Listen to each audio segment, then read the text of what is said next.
This program features live coverage of an African safari and may include animal kills and carcasses. Viewer discretion is advised. Good afternoon and welcome to Juma Private Game Reserve in the Sabi Sands, where we are with a wonderful herd of elephants drinking. My name is Steve and welcome on board. We are very excited to have you on your live African safari.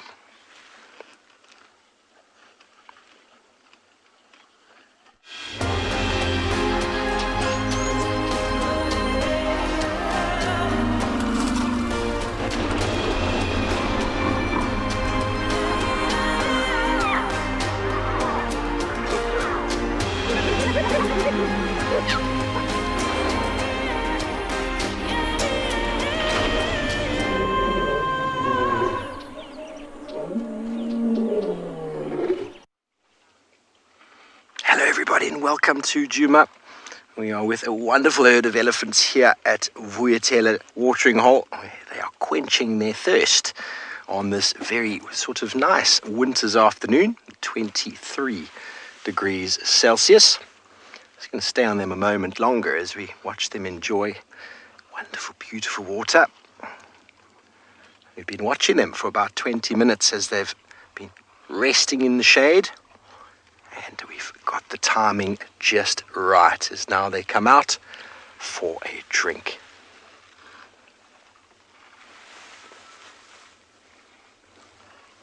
If you have any questions and comments, you can send them through to #WildEarth. Throw them in on the YouTube chat stream or use Twitch @FC as your preferred platform.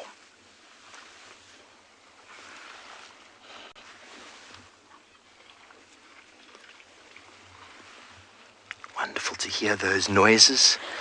Welcome everybody, my name is Steve Falconbridge. I'm joined by Niels, and how exciting is it to spend time with these wonderful big animals here drinking water. It is a very, very special time of day. With elephants, I can spend all day long with them. And we're going to spend a little bit longer as we watch them enjoy this wonderful afternoon. Good afternoon from another fantastic day here at Tswalu Kalahari Reserve. It's just going to be a wonderful day, and I'm really pleased that you can all join us for this. We're sitting in a waterhole. It's going to be fantastic. I know it already. We're going to have some good animals coming down. We've had some buffalo, there's mongoose, there were jackals here earlier, there's a shelduck, there's oryx around. So I think it's going to be a really, really good one. And enjoy your live safari with us in Africa.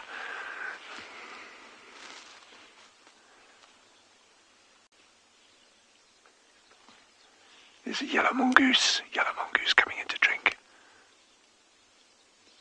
Oh my goodness, I actually thought he was going to come in later. This is quite early in the day for him. I'm just going to talk a little bit softer in case I spook him. But we've seen them drinking later in the day normally.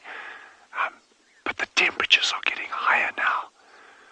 So it might be that their water requirements have just moved up a little bit. That's why it's coming down a bit earlier. It's incredible. Yeah, we're watching this tiny little mongoose. And we got these old buffalo bulls just to our right-hand distance. That mongoose is about 40 yards from us, and the buffalo about 30 yards from us. Yeah, look at that. So this is a yellow mongoose. Yellow mongoose.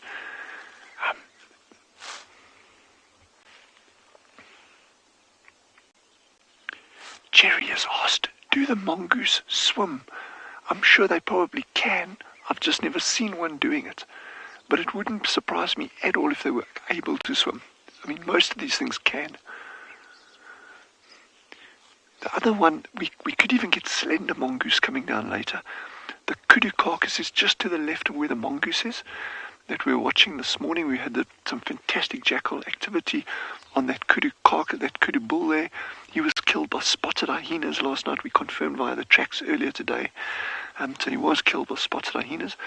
And we could even get slender mongoose moving down and feeding on that carcass later. So this is really, really exciting.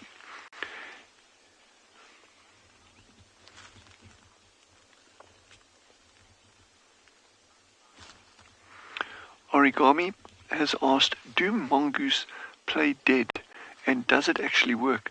I've seen footage. I haven't personally seen it, but I've seen footage of dwarf mongoose doing that with yellow-billed hornbills, in fact.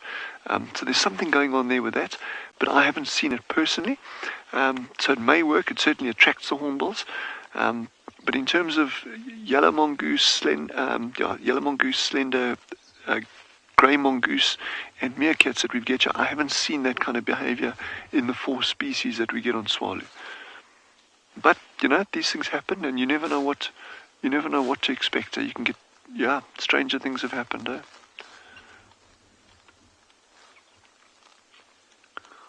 It'll be interesting to see. I'm actually hoping either for brown hyena or perhaps spotted hyena later on what remains of this kudu carcass.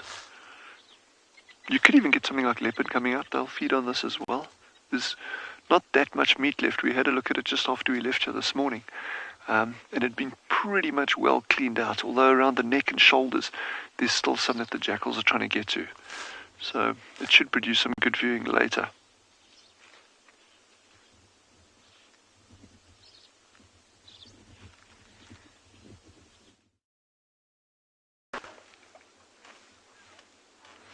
Thanks, Dylan. Well, you're back here where we are already producing a very good viewing with the smallest of little babies.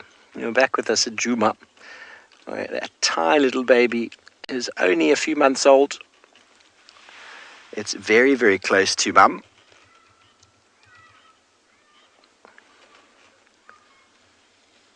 And using her as some shade, which is very useful. Mobile shade. Babies can get a lot hotter than the adults because they warm up quicker because of small body, but then they can also cool down a lot quicker. So a lot of what elephants do is in response to the needs of the youngsters. The youngsters can't walk as far as adults could. They have different requirements. Obviously they suckle for the first year to 2 years, year and a half to 2 years, so they don't need to feed on food, but mum has very big energy requirements to not only feed herself, but to provide enough nutrients to lactate. It's trying to learn how to use the trunk. It takes 2 years for them to really figure it out. Right now, all it has to do is lift that trunk up and place its mouth directly on the mammary gland to suckle. It cannot suck water up at the moment, and it can barely coordinate and pick up much with that trunk, but it does take a bit of practice, and after a period of time they're able to feed and do exactly what elephants need to do. Doesn't mean they're not inquisitive, like human babies sitting next to the parents in the kitchen playing with their own pots and pans. Fad, do you want to know if mongooses are related to elephants? No, not at all. But an animal that... she's going uphill. Let's see how she does it. Oh, it's hard work. Oh, it's hard work going up. The small rock dassies, or the dassies hyraxes, are related to elephants, very strangely. But mongooses, no. Mongooses all fall underneath the predator or carnivore sort of order, whereby means that they feed on meat, not exclusively. Some of them are omnivores, but they've got very different dentition. Elephants are very, very special in their design. They are massive vegetarians, and they are very, very cool creatures, aren't they? They are all slowly moving away after quenching their thirst. One by one, the elephant herd disappears into the thickets. Always amazes me how such giants can disappear like that.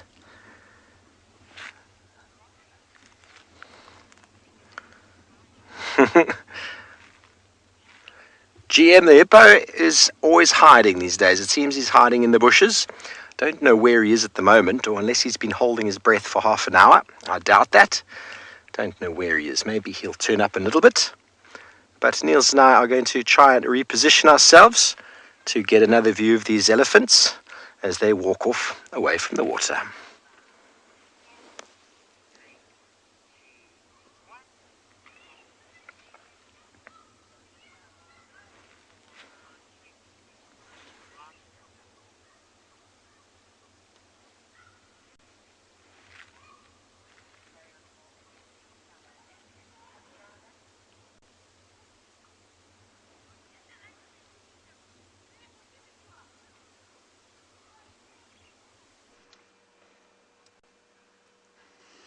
Just awesome. You're back with us, and we have this gorgeous leopardess archer on Chitwa. Now, Chitwa is just south of Juma, and we were lucky enough to have her this morning with her 2 cubs and this wonderful leopardess. Her name is Sabi, but she's a little camera shy this afternoon. I think she's dreaming about her carcass that's still up in the tree. Hi everyone, I'm Trishal and I've got BK on camera this afternoon on Chitwa. It's very quiet at the moment, which is why it's just awesome to be the first ones here. Now she is lying down, and that's because she's got a lot of digesting to do after that impala that she so elegantly strung up in that tree. It's a marula tree not very far from her.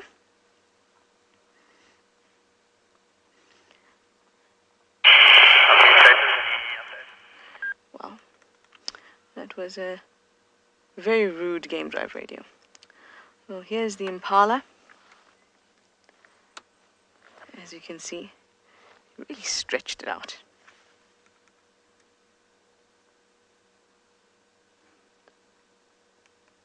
Most of the meat is gone, and Sabuya does have 2 cubs that we haven't seen just yet. They are around somewhere. They're about a year old, and they would have also had to have some of this carcass. Hi Aniruddha, you'd like to know why do leopards sleep in the day? Well, that's because in the daytime, like lots of predators, it is very warm, and predators are actually very exposed, or rather during the day they can be, other animals are moving about and they can be quite exposed, so it's preferable to kind of just keep a low profile. But apart from that, and the most important thing, is that it is very hot, and they are quite susceptible to overheating. Remember that these animals don't sweat, they can't cool down like us. So what they tend to do is find a spot of shade and relax in that time. Because in the evening, starting from the early evening, as soon as it starts to cool down, they'll be up and about, moving, hunting, using a lot of energy for those short bursts when it comes to stalking and hunting. And remember, a lot of the time they will hunt, but we see the successful one. There's lots and lots of failed ones that still take energy. So they get very, very tired. And like right now, Sabi is very tired from all the meat she's been eating and had to use energy to actually digest.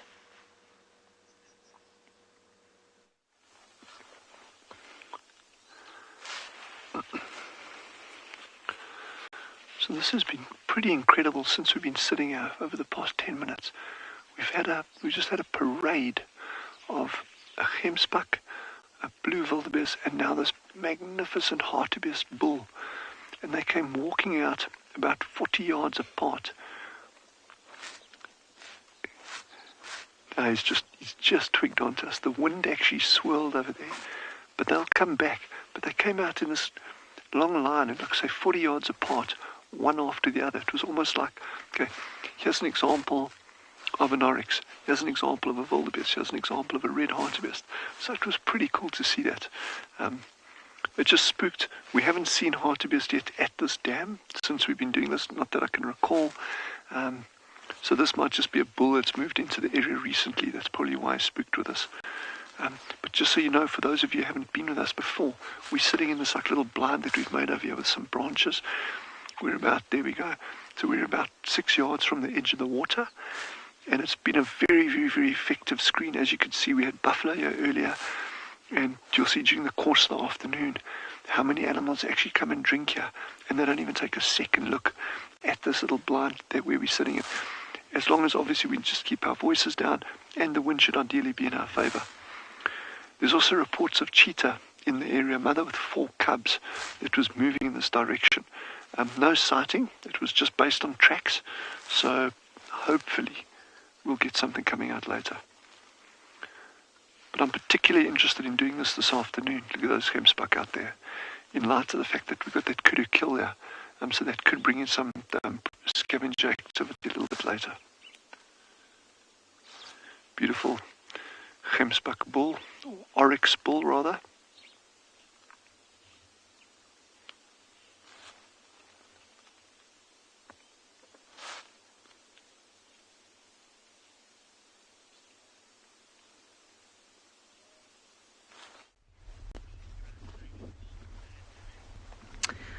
Good afternoon, everyone, and welcome to andBeyond Phinda Private Game Reserve. My name is Clive, and behind the camera today we have Marcel. And this morning, for those of you who were watching, we were searching for, we came down this road, there were 3 rhinos, we were waiting with them, and as soon as the show started, the rhinos ran off. The rhinos ran off into the bushes. And we never saw them on this morning's safari again. But here they are, back on the road.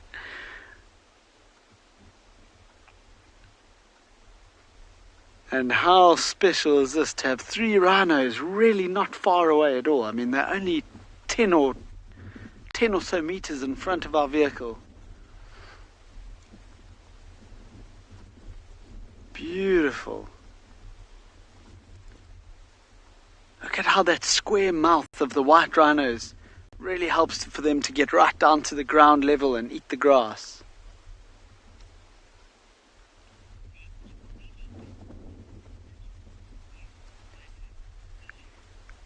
Wheelie Girl, I'm glad you think it's a good view, and I agree, it really is. You can't get too much better than that. So this is the mom, the one on the left-hand side, the mother, the female, adult female. And her calf is probably that one that's closest to her, just behind her. And then there's another calf that she's kind of adopted along the way, which is the one a little bit further away, I would say. I would say that's what's going on here. You can see how much bigger she is, though, than these calves.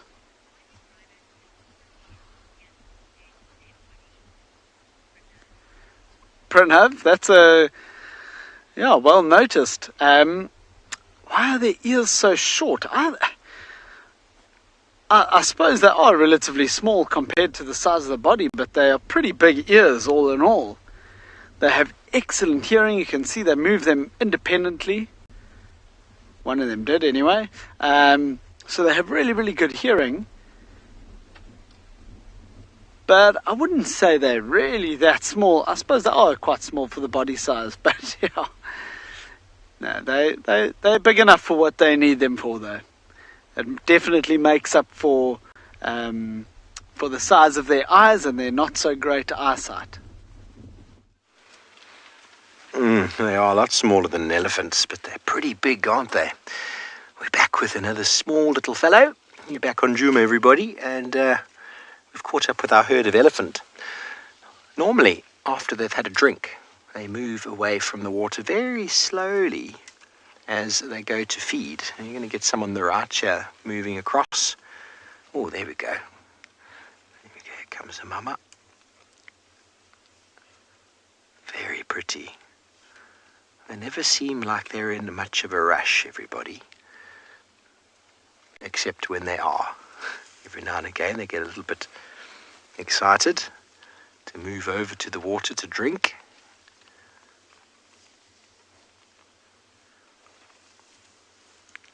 Wonderful little family of elephants.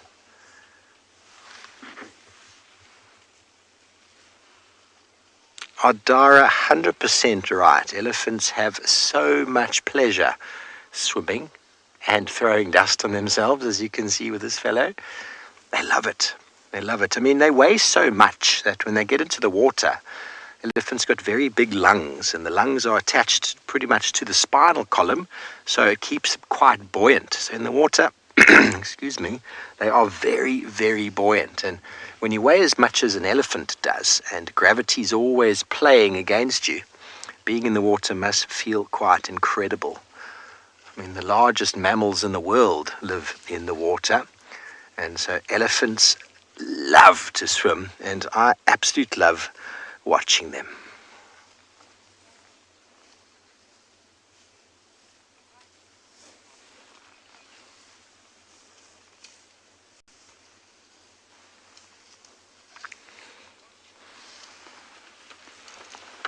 Hello everybody, all of our usual internet viewers. How are you doing this afternoon? We are always excited to have you with us on board. Gary, that's a good question. It is a very good question. It's hard to say without having fossil records to know. But the tusks of fork-tailed drongos are having a hard time with these elephants. Yes, Mama, we saw you there. The rock dassie, or should I say the hyrax, they've also got tusks. Basically means their incisors are elongated a bit. And it would have started off as a very small process. And as elephants got bigger and bigger and bigger, and their body got bigger, and their use of tusks got more and more prevalent with the need to access bark and the use of tusks for fighting with regards to males, they would have probably, through genetics, the bigger the male, the bigger the tusks, the more he mated or dominated other males. And so that genetic trait, excuse me, I've got a frog in my throat, that genetic trait was passed on. And if it's successful and benefits the species, then those genetic traits are passed on, and obviously they proliferate. As we spoke about, I think the day before yesterday, not all elephants have tusks, and they are essentially just extensions of their teeth. But they do use them for gouging bark and breaking sticks.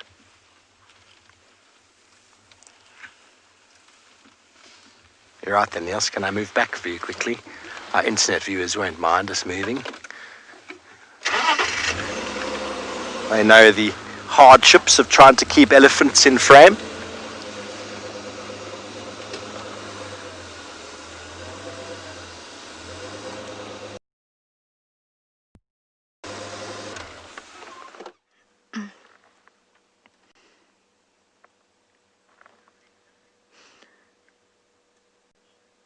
Sorry about that, guys.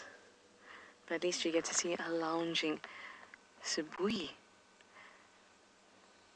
She's found herself a very nice patch of shade and is now on her back, rolling about. She's got a few pests bothering her.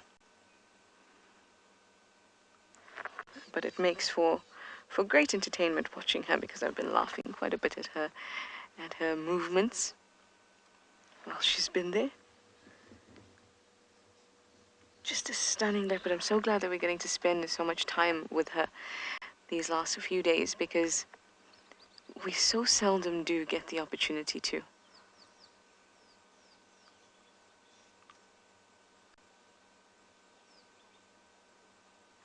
Beautiful. And her cubs are looking... Oh, there we go. Another little jerk. Oh my god. Sorry. Lots of things bothering her.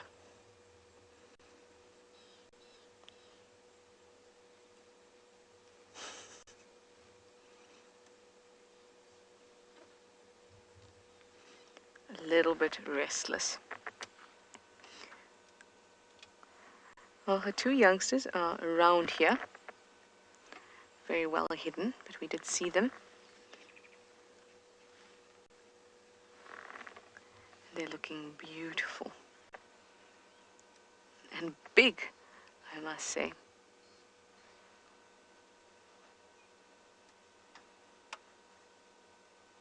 They're not too far from the bush braai site at Chitwa. So it's almost as if they're as if they're having a bit of a family braai and they're just chilling. Oh, Sabi! That feel good. Katie, you'd like to know how old Sabi is? Sabi was born in 2013, towards the end of the year. I'm sure it was 2013, but I think it was around December or November. It was towards the end of the year. So she's almost 7.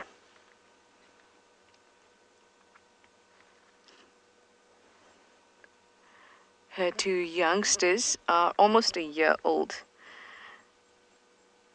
I think they were seen in August 2019 first. Now I say I think because we don't actually get to spend lots of time with her and these youngsters, so a lot of the information we get is, you know, second hand, or someone said something, they heard this. But the youngsters still look like they may be a year old.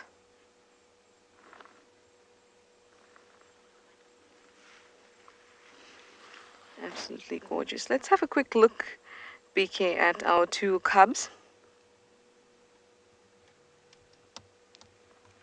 They're very, very well hidden.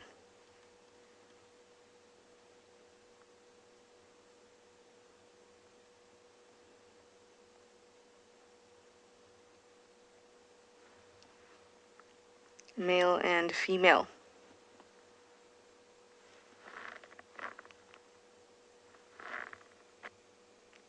It's the male cub that's actually been walking around quite a bit. The female's been a little bit more relaxed. Male's been walking around, watching us, and now he's gone and joined his sister.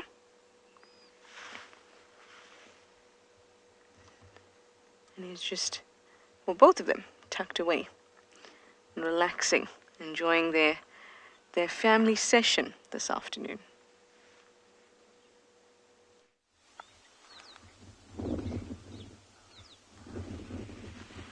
So these lapwings have been giving us some really, really good viewing over the past couple of weeks. And so this is one of the youngsters. You can still see it's very, very mottled around the head and the neck, as well as on the wings. And what we're seeing is a very distinct change in coloration, going more and more over to the black and white, the very typical coloration of these birds as they're getting older. But still very active, and it doesn't seem like there's been any predation on them so far. We've still got the 4 chicks and 2 elts that have been around from the start. But it's fun watching them feed all along the edge, the shoreline. It's not often that you'll get them going right into further into the dam, unless it's very, very, very shallow. Because you know, they are going for little insects, water insects, little invertebrates. So okay, there it goes.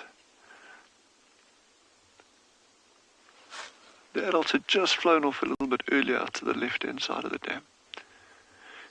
But they've gone through the really risky period now. At this stage now, unless they get caught by, let's say, a goshawk flying over, or a falcon or something, the risk of predation on these birds at this stage is quite low.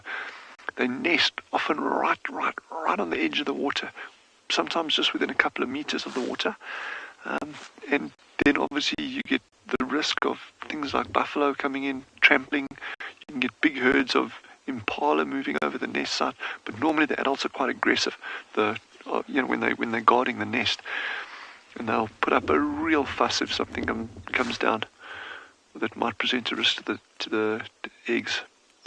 I mean, I've even seen buffalo herds going around crowned lapwings. So these are blacksmith lapwings, but I've seen herds of buffalo actually separate and go right around a crowned lapwing nest just because the adults are putting on such a display. And that's pretty cool if you think about it, that even a tiny little bird like that is not completely defenseless.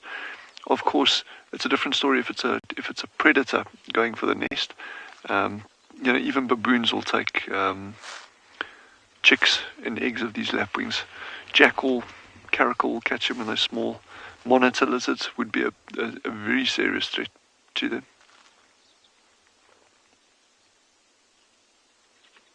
I think the pickings along the edge of the dam like this are very, very good now.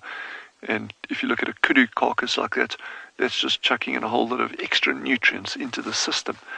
And so I think the feeding, because a kudu carcass like that, although the water's quite cold, but you can even get things like water beetles. These predatory water beetles, they will feed on carcasses like that. And in turn, the larvae of those little ones will be fed on by things like lapwings. So there's a lot of life on a pan like this, and I'm not just talking about the larger stuff, the birds and the obvious things like the oryx drinking and buffalo coming in. But there's always, if you just think of these water bodies in terms of the microinvertebrates, the very, very small things, and the algae and things growing inside this water. It's all very, very, very important parts of these food chains that get built up around a system like this. And a carcass like that kudu, is critically important for just adding extra nutrients into it. So these lapwings, I think they got their bums in the butter now in terms of feeding along the edges of this pan.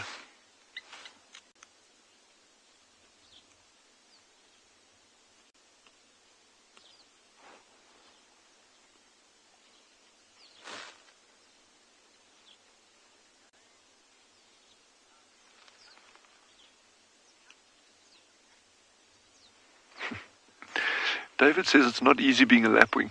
But I think, David, you're quite right. But out here, I don't think it's easy being anything. From the moment you are born or hatched or whatever you are, whatever, or germinate as a seedling, you've got a huge amount of things that you're up against. It can be drought. It can be like major environmental factors, drought, frost, fire, too much rain, you can get floods. I mean, we've had, in my time now, we've had one shower of rain, well, from 8 in the evening till about 5 o'clock in the morning. One evening we had 200 millimeters of rain. Now that sounds like it might be fun if you're living in the tropical areas where it could be the norm. But out here, if you're a tiny little seedling or you growing on the edge of a drainage line, and you get 200 mils of rain, well, that can put paid to your chances of growing any further very, very quickly. So you get all these environmental factors. Frost is a very, very real limiting factor for a lot of things.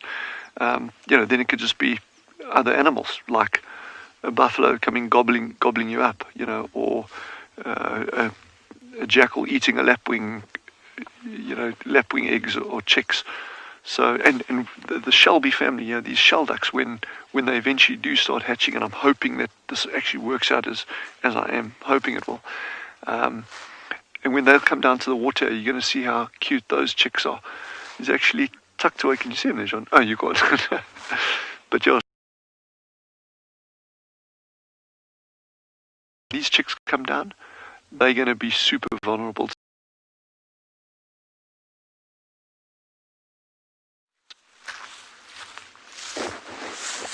Hello everybody and welcome back to Juma.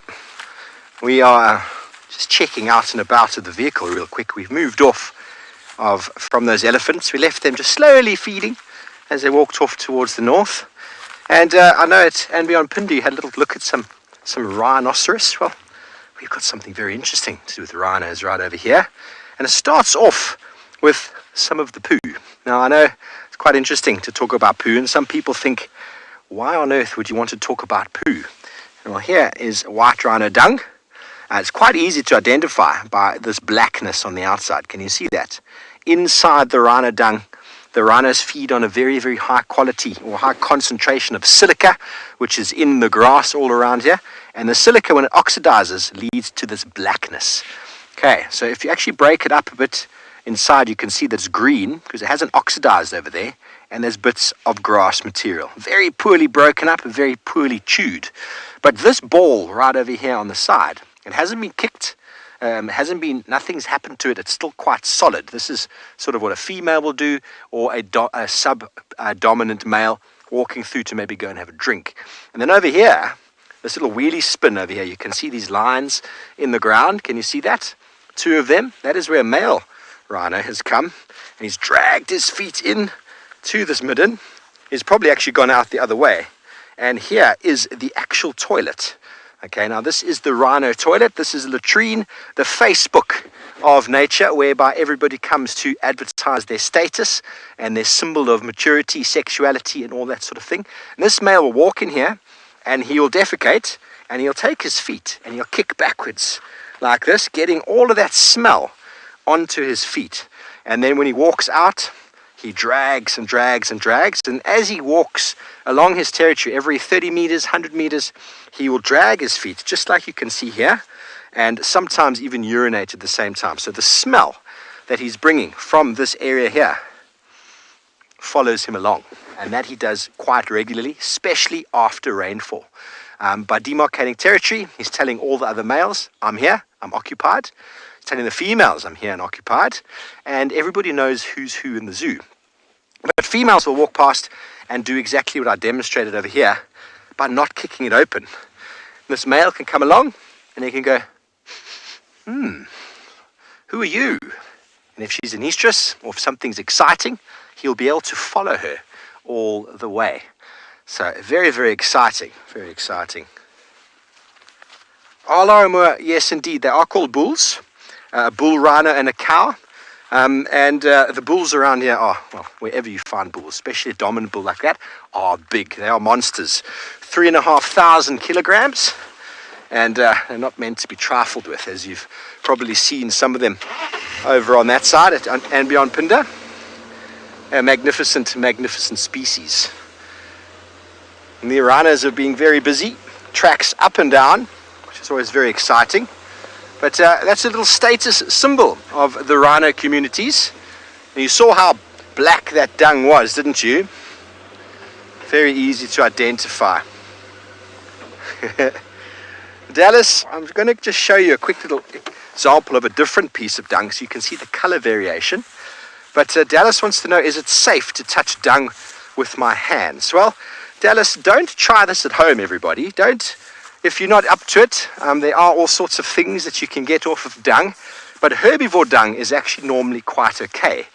There are probably things that can be picked up, but I play with poo all the time. I know that sounds quite bad. But this is a small elephant dropping, and you see how orange it is. Much more orange, isn't it?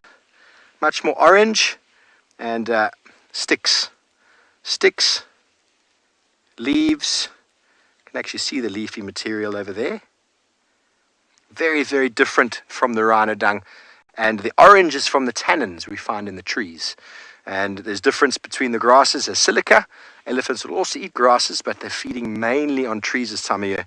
That's why this vegetation or this dung gets very, very orange from the tannin. Like when you tan leather, same sort of process, that orangeness that comes through. I'm going to put that back down again because it is an ecosystem all on its own, as is that rhino midden. And very excitingly, a couple of days ago, rhino midden around the corner, we found a honey badger digging inside the rhino midden, looking for probably all sorts of beetle larvae and grubs.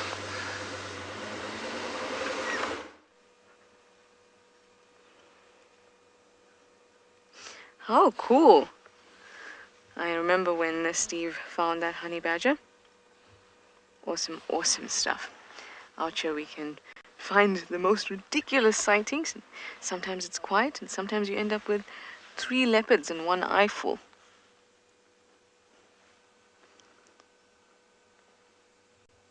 which is spectacular. Sometimes people never get to see a leopard in their lifetime.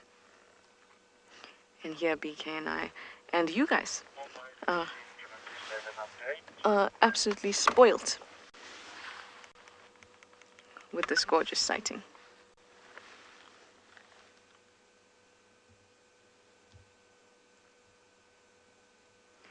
I had a question about Sibui's name from Hanno, and you wanted to know, what does it mean? Well, Tsibui is actually named after a place in Mala, which is a reserve just to the south of us. And that's where she was born. Oh, we have a cubby on the move.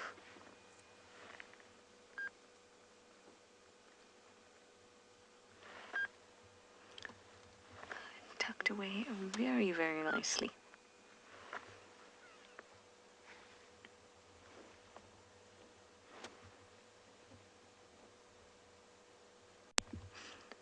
Now this is Sibui's second litter. Bernice, that's a really interesting question. You'd like to know if a female would actually know. If a male would know if a female is his daughter. Whenever you read about leopards, it's always that they're solitary and that mothers may associate with their daughters or their youngsters, particularly their daughters, because they tend to border territories with their daughters as opposed to their sons, which may disperse. So that's a really cool question, because our actual experience here doing these live safaris has actually taught us that they can interact. That is, fathers and daughters, as we've seen with Tingana and Tlalamba. And that's really, really cool, because it's giving us new information that we have not read about and not noticed in the past. And I think that is very, very important. And that's part of what's so exciting out here, is that spending so much time with them gives us the opportunity to watch and observe, whereas maybe a study that's done over 3 months doesn't have the kind of data, really, that we have over the years of following these animals. So in short, yes, I think that they can recognize their kin.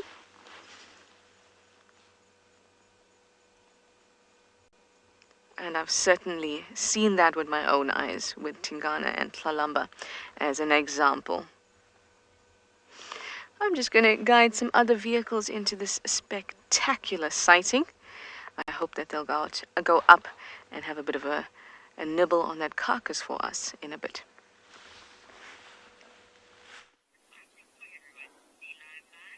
Hi everyone, welcome to Pridelands Conservancy. Really nice to have you here. I'm Michael Anderson. Behind the camera is Gert, and we're so happy to bring you here on this lovely hot and warm winter's afternoon. We've actually found something pretty cool. It's the first time I've seen it here on Eco-Training Pridelands Conservancy. Actually, we just saw some leopard tracks, and then all of a sudden Gert jumped up and said, I see spots. And I was like, whoa, there's a leopard around here somewhere. And he said, no, not spots, pots. And then over here, we've actually just found, right now, a whole bunch of clay pottery, which has been unearthed. This is an old mound of some sort, and I can actually see, oh, that's amazing, there's bits of coal in here. Look I've just plucked a piece of coal out of this, what I thought was a termite mound.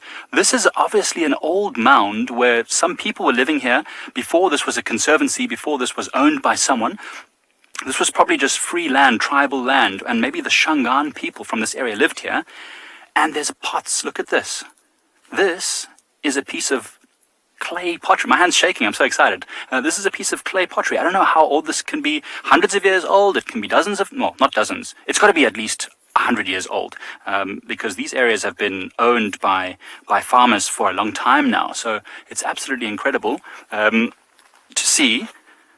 And I didn't even know what to say about it. I mean, literally, it's a piece of clay pottery. It's the first time I've ever, you actually can see, I don't know if you can see that, Gert, there's lines in it where patterns have been put into it. Maybe when the person who was making this pot was trying to make lines, and they would have used a brush of some sort, maybe made of natural animal hair, brushing along it. And if I turn it sideways, you can actually see how nice and thin it is. You can actually see bits of grain in there as well. It's incredible. This is so cool. Shami Ann, this is amazing. This is actually, I think it might be the first that we found here on Pridelands Conservancy. Now, clay pots in themselves are not rare. They're littered all over southern Africa, because remember, there were people living here way before we had safaris and game reserves and farms and all sorts of different things. But to find it is quite rare. You know, to have it exposed on this little mound here and to see it this afternoon when Khair jumped up and told me there were spots was pretty amazing. Shami Ann, I hope that we can actually maybe even excavate some of this to see what else is here. This might have been where whoever was living here before put their waste material. So when they had a fire, sometimes you'll find bones in here from when they threw it away. Maybe this pot was broken and they were disposing of it and they threw it here in this pile because it's actually loose dirt. It's not like a termite mound. If I come over here, you can see it crumbles away so easily. A termite mound wouldn't do this. A termite mound would be solid and hard. And so this means that this was earth put here by someone. It wasn't naturally occurring like this. This would have been a pile of dirt. I would be amazed to see what else we could find if I dig around in this little mound of earth. Although I probably have to find... before you start excavating stuff like this, you need to get permission from the landowner, because this can be quite an important archaeological site, just for the natural history of this particular area. Maybe not important in terms of the whole national or world scheme of things, but just to give us an insight as to Pridelands Conservancy, what was happening here, who was living here. This could be a really amazing find. There's so much of it here. This is more than one pot. I bet if I dug this, there's a whole tree here. If I dug this out, I'm sure I'd find this tree is actually dead. It was a piece of zebra wood, I think, or a sickle bush maybe. But if I dug around underneath here, I'd find a lot more stuff. Oh, I'm going to get my hands dirty. Noel is asking me whether I will leave these pots here or I'll collect them up. And Noel, I think I will leave them here for now, whilst I just maybe speak to some of the other guides, some of the other instructors and the landowner to find out what they would like to do with this, if this is maybe the first that they found on the property, or if there are other sites like this on Pridelands, and then we'll go from there. We might have to consult some professionals who deal with anthropology and the history of the local area, just to find out how exactly we go about dealing with this now. These pieces that are just on the surface, I mean, I can handle them because they're loose. It looks like maybe this year at some point there was rain and this washed away and this was exposed. So I can pick these up, but before I dig any further, I will need to find out whether it's okay and how to deal with this. But no doubt, this is pretty amazing.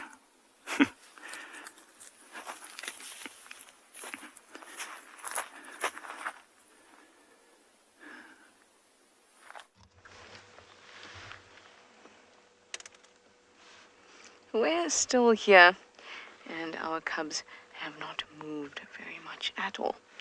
But we do have a good view of Sabi.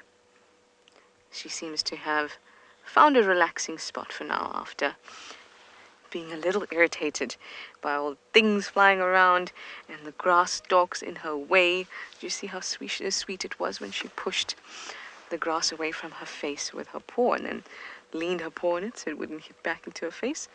And now she is quite happily having a cat nap, in the shade of this brown ivory tree.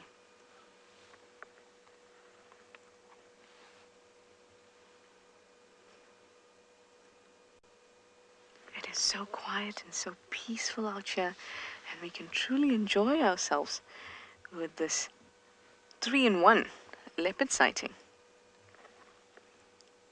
Really nice. I think I may be able to get a bit of a view of these cubs ahead. So how about we move forward just a little bit? You know, the animals are constantly moving, and we've got to kind of adjust to be able to see them. And if you were out here on Game Drive, we'd do the same thing.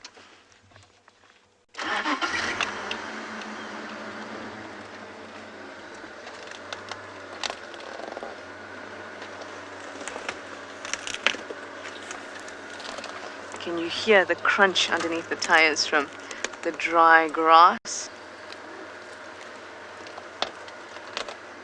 Oh, let's just look at them from here. They've lifted up their heads.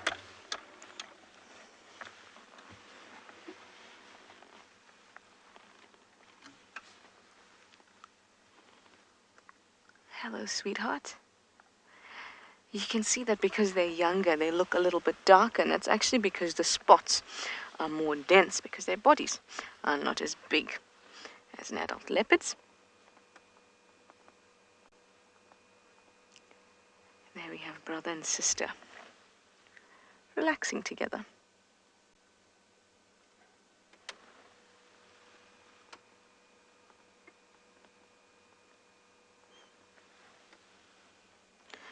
I am waiting for the moment where I get to see 3 of these leopards in that tree. But considering how tired and lazy they are right now, digesting all that meat, I think we're going to have to wait quite a while. Thanks, Trish, and welcome back to Juma, everybody, where we also had those leopards this morning. We're dying to see them all 3 in the tree, but such is life. Nature will do what it wants to do when it wants to do it. And well, here we have a few very lovely, I suppose you could call them lovely, terrapins, sunning themselves, necks outstretched as they just perch on the bank. We've made ourselves our way to another watering hole, this one called Buvelshoek. Water is, as I've said a few times before, the currency of life, and if you do check watering holes, very good thing to do in the winter months. It's a great place to find animals. They come here to drink. So if you have enough time, enough patience, you can often spot some wonderful, wonderful interactions. Great place for birding too, but right now everything is rather still and serene, but that's okay.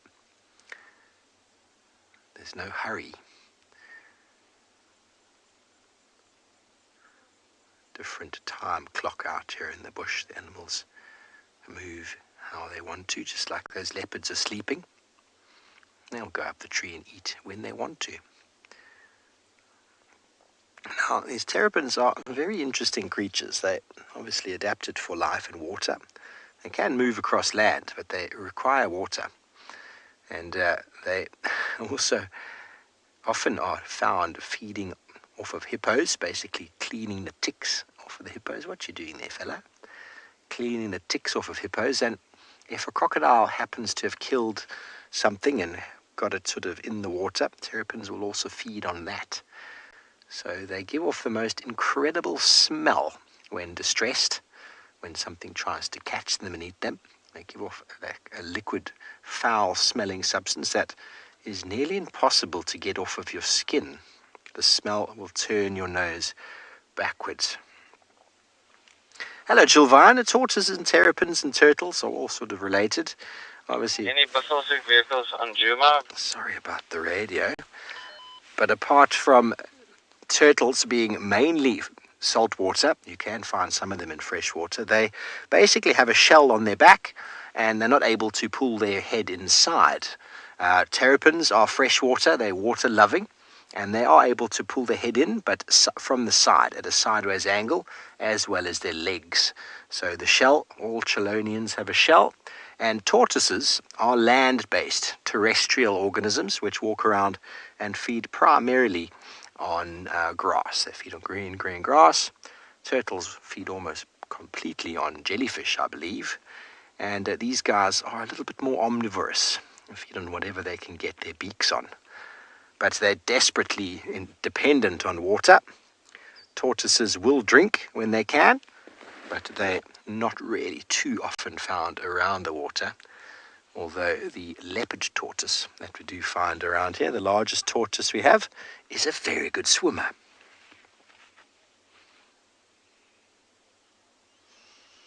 Jenny, I think all 3 actually are fused to the shell. I think that's parcel of it. The shell has evolved on the body of the animal. It's evolved to protect them. And they require calcium to assist in bone growth and as well as shell growth. I've never noticed a terrapin feeding on bone, but tortoises will often nibble at bone or nibble at hyena scat, because the hyenas feed a lot of bone, and so they ingest enormous amounts of calcium, and tortoises will go along and munch on that, and that's to help them with their building blocks. But they are pretty much attached to the shell inside. They can't just sort of come out and have a day free of no shell. They're inside for life, and the shell grows with them. As their body stretches, so is the shell almost a living entity, which is fantastic. Home on your back. Obviously, it's evolved for a lot of protective purposes. And I suppose it can also assist in being a little bit buoyant, help them to float a bit in the water.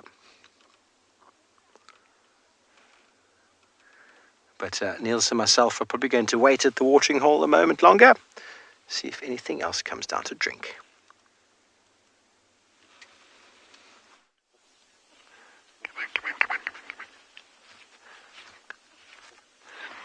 I'm so excited. I'm over the moon. This is Shelby, this is Shelly the shell duck that has just come back off the nest to be with her partner and to actually get a bit of feeding in this afternoon. This is fantastic, because this is the one that we've been following. We've been tracking her down, and we actually only found the nest not yesterday, the day before, for the first time in 2 weeks. So obviously she needs to leave the nest occasionally to come and feed. So I'm over the moon that she's just come in. And so he's going to fly in just now. He's just sitting out of sight to the left-hand side over here. But he's going to pop in probably down to where she's feeding there now. This is so good. So this is just like validated all the time spent with him. Because the fact that he's spending all the time by himself here at the dam, and she's only coming in late in the afternoons to feed, tells me that she's definitely sitting on eggs, on a nest underground. And what is particularly interesting about this is, to the best of my knowledge, and I stand completely to correction,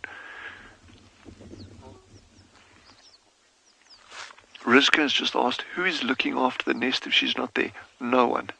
There's absolutely no one. So, yes, it could get raided by a honey badger or a jackal or whatever, but that's a risk that they run out here. But where I was going with this, and leading on from your question there, Rizka, is, it's, to my knowledge, and I stand completely to correction, it's only the second time that they've actually been, a nest has been located down a spring hare burrow. They're normally down larger burrows like aardvark burrows or even porcupine burrows. And this particular nest seems to be down a spring hare burrow, which is very small. The nest entrance that I saw there is roughly about 25 centimeters high by about 15 centimeters across. So they're able to get down these very narrow, small openings.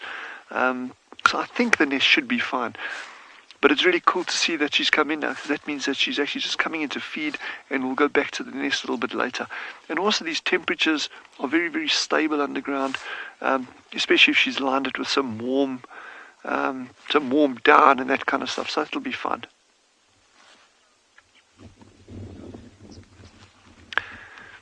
Angie's asked, are shell ducks monogamous? Yes, they are.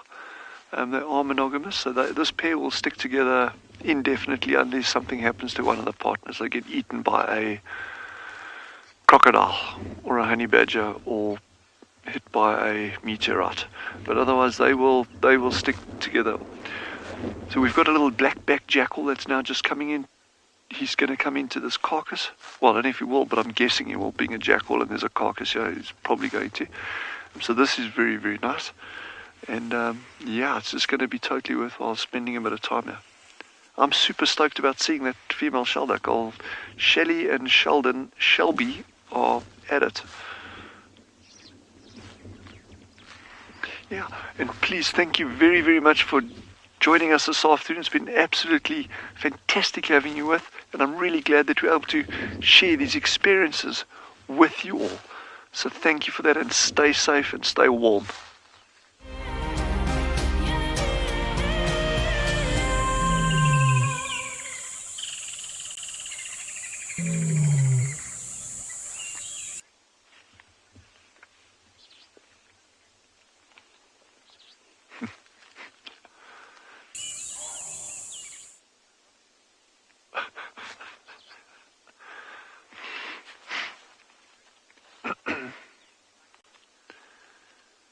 So those shell ducks took off at a rate of knots, but like I said, there's a couple of other very small dams or water bodies in the area that they'll be utilizing for feeding, so they won't just necessarily be tied to this, but they will defend these sites against others, obviously, because they're going to need this, especially once the chicks are out. And just think that those chicks are now going to walk, on that. I measured the distance. It is exactly 800 meters from the nest site to the dam. So they're going to have to get those chicks, and they're going to be tiny. They're going to be little things like that. And then have to waddle all the way down from there through the bush, ding, ding, ding, ding, ding, all the way down to the dam.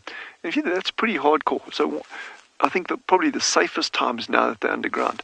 The other interesting thing that I noted is the challenge that I had with trying to locate the nest is there's not a whole pile of duck tracks all over. So this male, whenever he goes back to the nest, because he'll go back intermittently to stand guard there as well, it's not like he's landing far away and there's duck tracks all over that you can follow back to the nest. So you've really got to pin it down by just observing the area that they're going in, and then try. So I was very, very lucky. There was no skill involved. That was absolute luck finding that.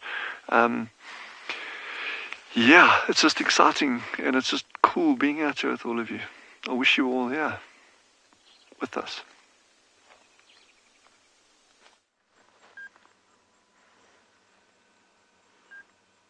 You are so stoked about life, Dylan. One of the most stoked people I have ever met. Dylan and I in the morning, if we both had a coffee, I don't know who will talk more and who will be more excited about being alive. So we come around now, and there's one of the cubs. The two were sitting here together, and then I think it was the brother who scurried off after giving me the eye. But still a very, very relaxing scene. Now I'm actually going to leave the scene, and I'm going to get Steve to come through. And Raymond will, of course, be with Steve. And then he can have a really nice static sighting to work with without any pressure of people nearby. We're completely by ourselves. A vehicle did come by, and I thought they were going to come and join us. I gave a few hand signals, and then they were gone.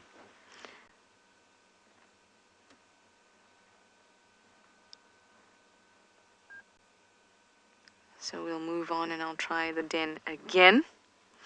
I've been very unlucky with the den these last few days, and I really want to see the hyena cubs.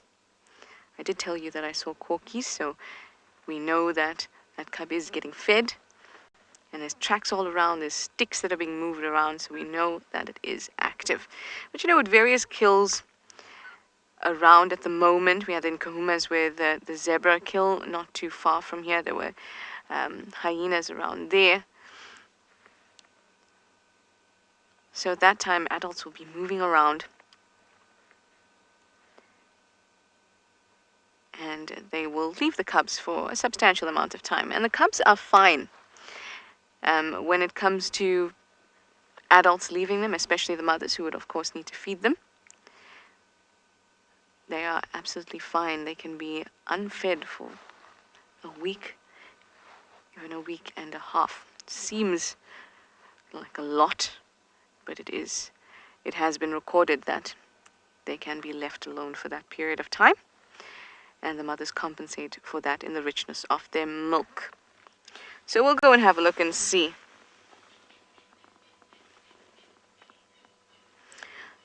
We'll go and check it out later.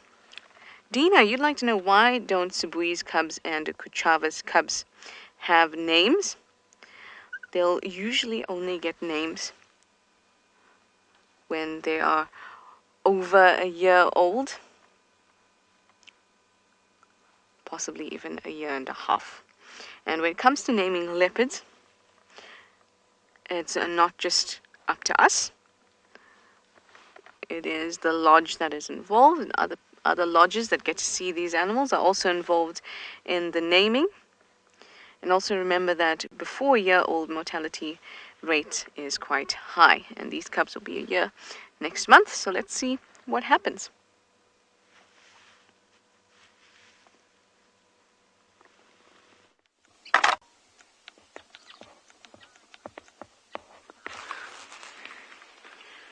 So we We got our first jackal of the afternoon since we've been sitting here coming down.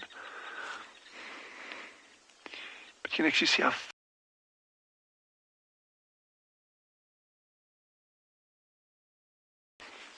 and probably when he was on the carcass, those of you with us this morning, you'll remember there was a lot of activity on that carcass, and some of the jackals were actually fighting in the water. So they probably got nice and soaked over there. Let's see what this little guy's up to. There you go. Oh, and his belly's still full from this morning. Oh, or you could say he's barely full. Or belly full. That little tail flick. He's a little bit nervous. Obviously, he doesn't know what else is cruising around here. Like we've mentioned before, a carcass like this could even bring in things like leopard. So that jackal will be...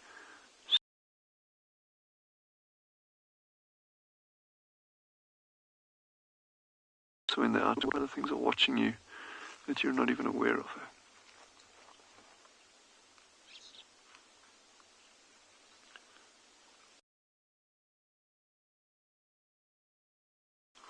I know what my answer would be.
Afternoon everybody, and welcome to andBeyond Ngala. My name is Eric and Owen is behind camera as always.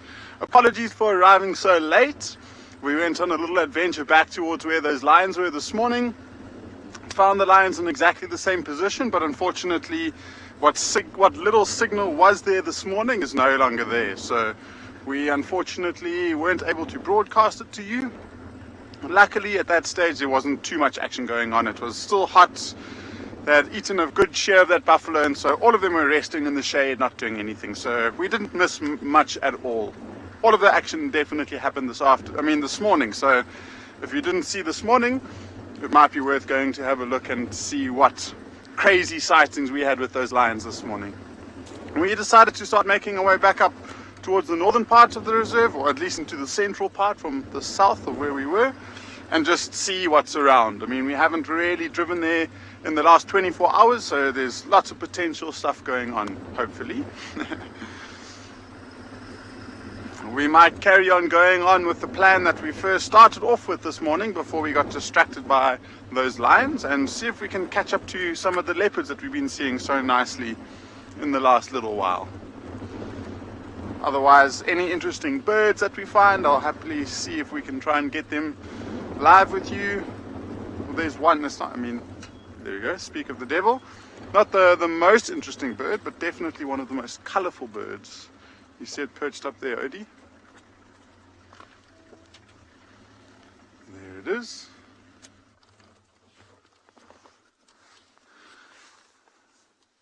And I'm sure most of you will be able to recognize it immediately with those nice long tail feathers. And the sun isn't in exactly the right position, but it's a lilac-breasted roller.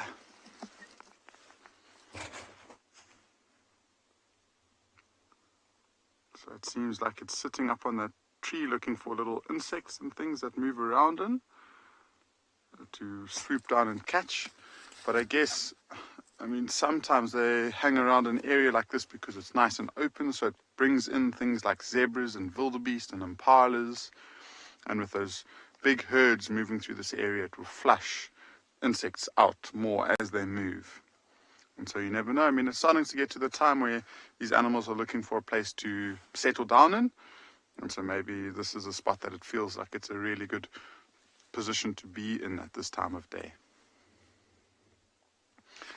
As you look around them, it's just one of my favorite things is those long tail feathers. It's got a cousin called a racket-tailed roller, which looks exactly the same shape as that, just less purple. It's got no purple, it's just literally blue on the front of it, and that's a much harder bird to find. We find them in the northern parts of Kruger, we find them up in Zimbabwe. You don't see them too much in this part of the Kruger National Park. So the reason why they are called rollers, Rebecca, is because of their display that they have. And so if there's a male who is displaying for a female or even for territory, and there's two very close together, they'll fly up to sometimes 30-40 meters in the air, and then they do this tumbling display, and then they regain their balance, and then they eventually land on a stick like that. And so that's how they got their name. The Afrikaans name for the family is called a troupand, or a troupand. My Afrikaans pronunciation is horrible, but it basically directly translates to wedding ring, which I think is quite apt. There it flies. Let's see if it's going to catch something or if it's moving to a different perch. Owen's showing some impressive skill following it. And it's just landed over there. And the sun is directly in front of it, so it doesn't look like we'll get too much color. I think we'll continue on with our drive and see if we can head down towards that river in the nice late afternoon light.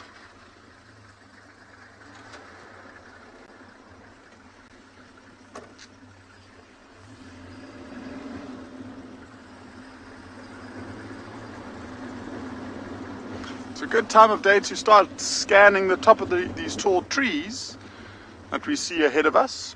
And the reason being is that we've got a couple of nesting eagles and vultures in this area.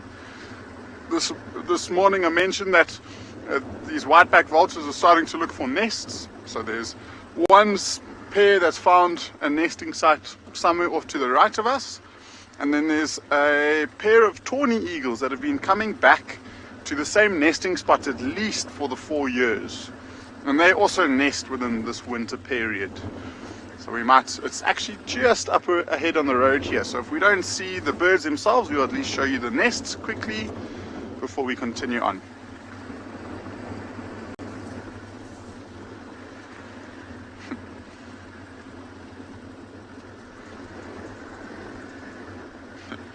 It's actually really cool. We'll quickly show you here. I'll stop just up ahead because now we can see both of the nests in one view, just with a little bit of camera work from Owen, but I'm sure he's more than capable.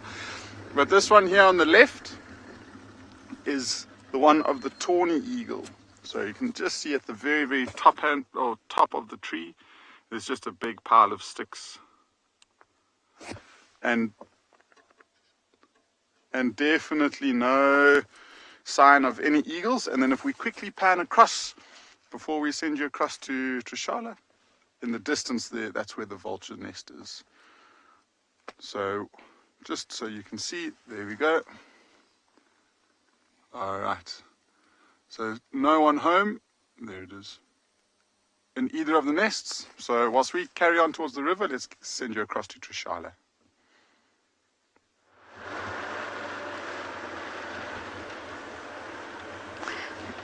Lovely vultures. I quite like them. We've had such a wonderful day of variety today. I've been really, really enjoying it. The fact that it's a little bit warmer might have also contributed to my enjoyment. I have that feeling like maybe there's spring in the air. Maybe I am being, a bit too positive. A little too optimistic, but I have it's a bit of a smell change. For me, I think that's spring calling. Some of the knobthorns have been flowering as well. Just a few, not all of them. There's one around camp that's been flowering, so perhaps we're not too far off. In fact, we shouldn't be far off at all from spring.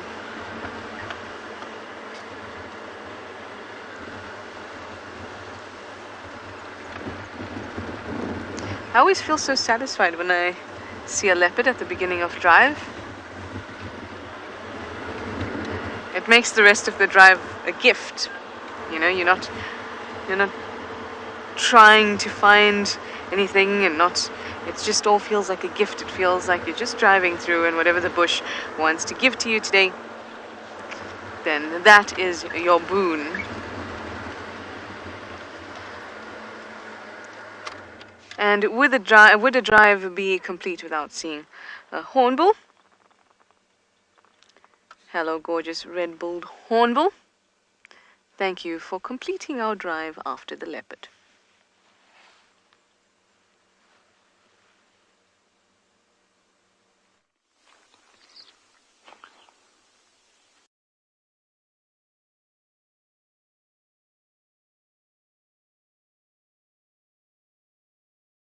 Like it was a gift.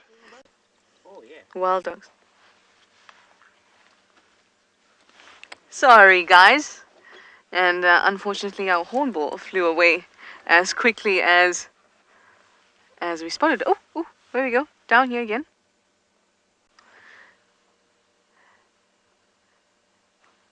These guys almost remind me of the mongoose of the air and ground, as you can see. And that they're so entertaining to watch. Even though we see them fairly often, they're very, very entertaining to watch. Hey, Gary. Hi, anything to report? Game Drive really has been quite busy too. I don't know, there's this excitement or this feeling of change in the air.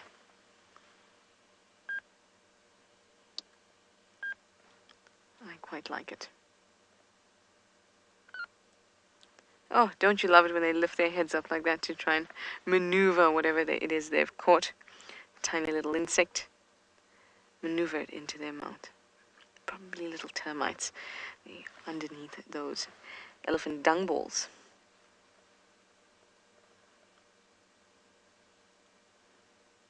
Imagine a lint ball the size of an elephant dung ball. Just a thought. Just a random thought. Welcome to the head of Trishala. Then that hornbill would be me.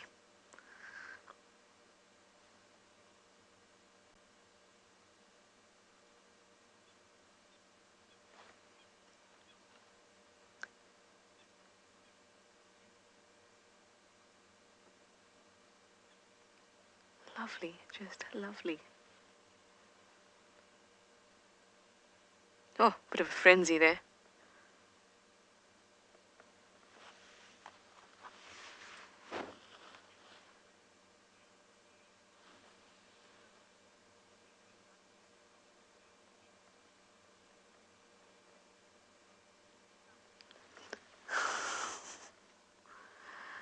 Okay, I have been instructed, I tell you, to let you know that we are doing the Fast Five, which I have now only ever heard of, and it is where you guys send in five of your most random, five random questions, the first five that come to your head, whatever they are, about anything you like, about us, about camp, about animals, about life, about the universe, anything you like, using the hashtag WildEarth, and we will try to answer them in the same form with which you send them, very fast, hopefully. I think that was my instruction. Did I get it right, Rebecca? Hope so. Ask anything you like, guys. Super fast. Super fast. Fast five, everyone.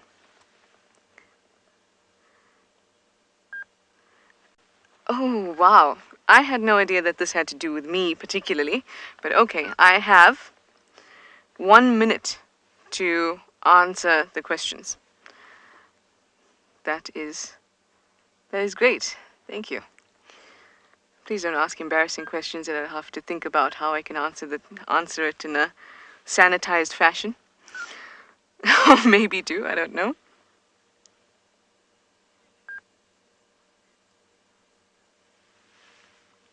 Coyote, yes. Was Zazu from The Lion King a hornbill? Indeed he was. Next.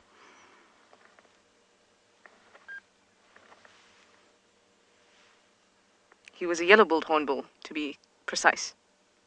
I'm sure. Yeah, come on, Rebecca. Debbie, you'd like to know what animal I would like to be. Debbie, I have no idea.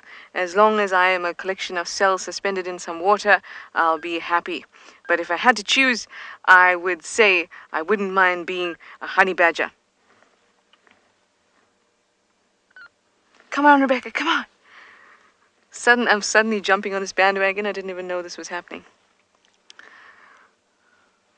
So into it. Ooh, Louis, that is a question. What is for dinner tonight? Have no idea. No idea at all. Louis, didn't even see what was getting defrosted. BK, did you see any evidence? No, I didn't see it. Nothing at all? No. I will tell you that our chef is excellent at the moment, so I'm sure whatever it is, it'll be awesome. There's nothing like coming off drive and having a good warm dinner. It really is so good.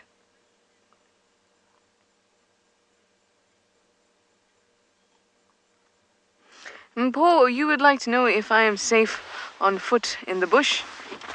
Ta-da, I am. As long as I have my wits about me. And now I've all revealed my height to all of you. But yes, I'm very safe on foot. Have no issues unless I'm behaving badly. And I do not have my wits about me. Then that will be a bit of a problem. But when we do go for long, extended bush walks, then we do have a game scout with us. And that game scout is basically our protection. It's important to move in a very kind of considerate fashion, move together. Remember, we have a cameraman, we have ourselves, we have the game scouts. There's 3 people. And it's important to be quiet and to listen.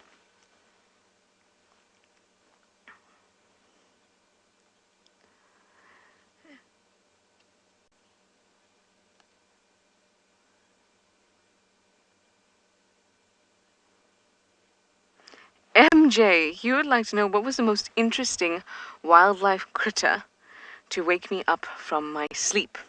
Well, very recently, about 4 days ago, I was just, humbly sitting on my bed, and I had my screen door open, and I was about to go put my outside light off and close the door, and then I had bang, bang, bang, bang, bang.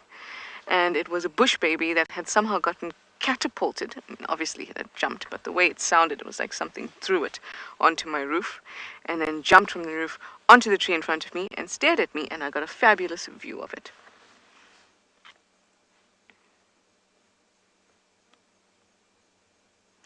Apart from that, other interesting critters that wake me up include crew members that want something or the other, and I'm asleep. Sometimes I ignore them. Most of the time I don't. Anyway, there's your fast 5 done, people. I'm going to keep on going and see what the bush has to offer.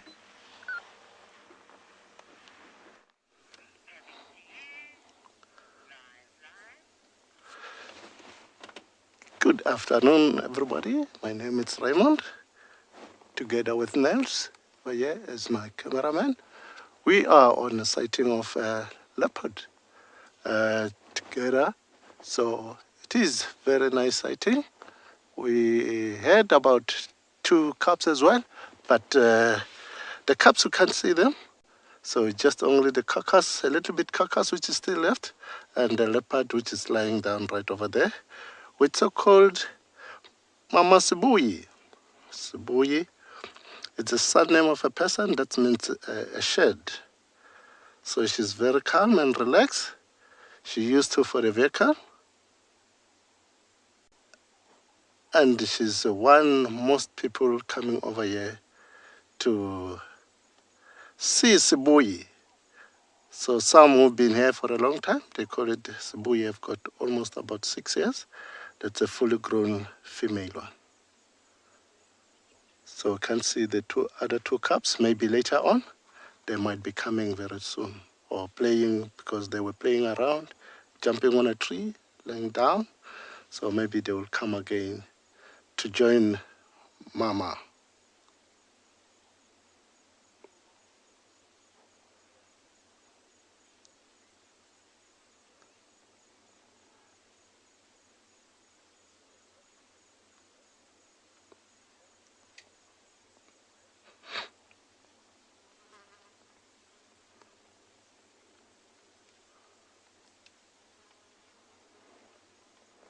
So right over there where it shows, it is where the carcass is, which they were sharing as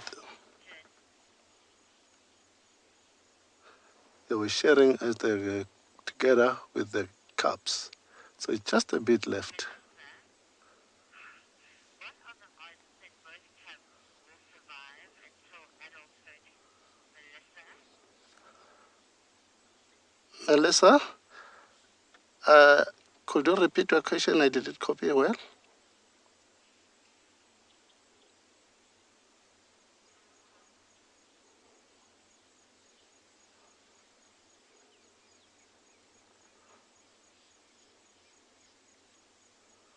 Could you repeat the question? I didn't copy well. What is the chances of both cubs surviving to adult? Yeah, Melissa, there is a chance to survive if there is not that much hyena. But if it's lots of hyenas, there is not that much chance, because once the mother catch the hyenas, if there are plenty, they did win the food. So for them, the chance to survive is too low. But if it's less hyena, the mother managed to carry the meat up, so it is the chance for them to survive.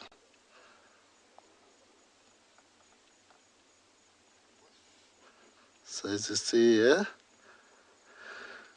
she's relaxing and full with food.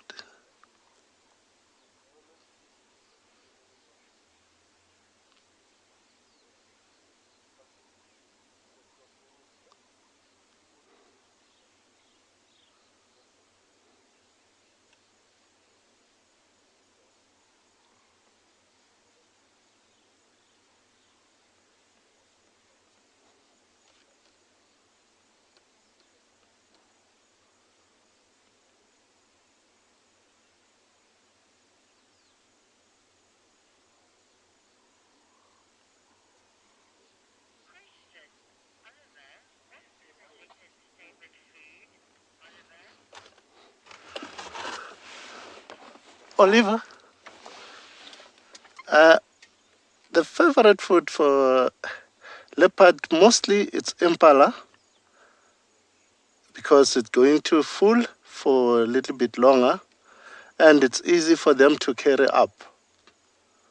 So most of the time they go for impalas to reduce for themselves, to keep on hunting time and again and again and again. Because if they catch a steenbok, it won't be full for a period. It will need to hunt again. But if it catches impala, if maybe it's lucky to get a full male impala, it can stay almost 2 to 3 days on the same spot, busy feeding for himself until the mate is over. Therefore, we'll start hunting maybe after 3 days, because you don't know when he's going to catch. It might be happen take 7 days before you're getting another meal.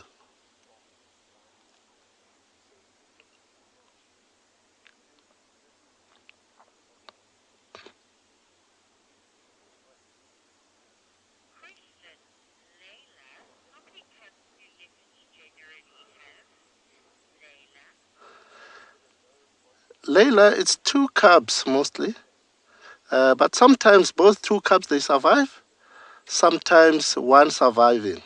It's very, very lucky to have 2 cubs surviving.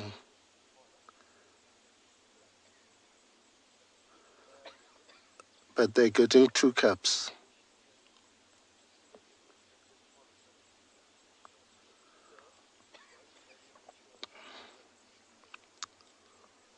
So as you see, that is getting up and down, up and down. It's also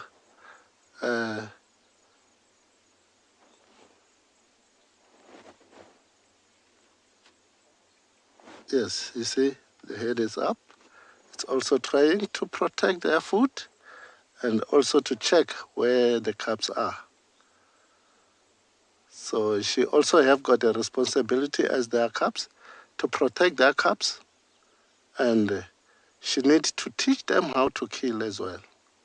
So once they manage to kill for themselves, they are solitary.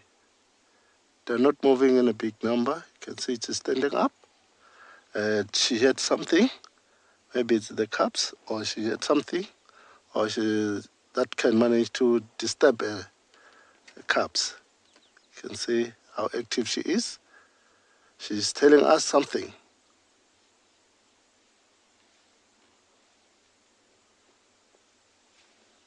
She don't need anybody to protect.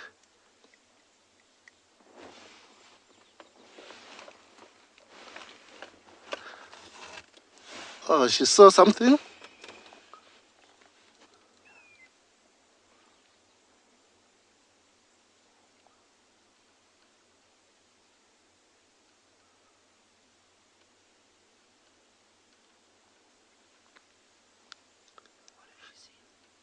She's saying something, sort of like a warthog. So there is a termite mound. It might be happened the termite mound have got a hole where the warthog coming to sleep. So it might be something going to happen.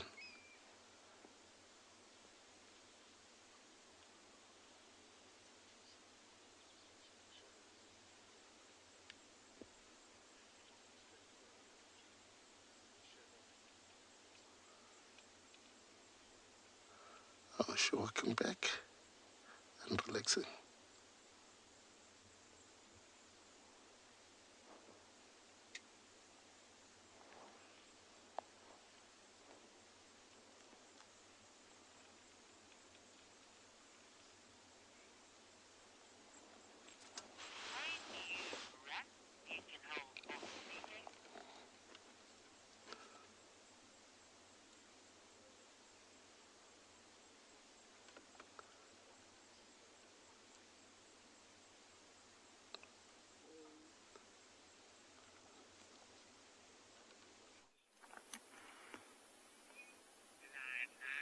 So you had a mama leopard, now you're seeing a baby lapwing.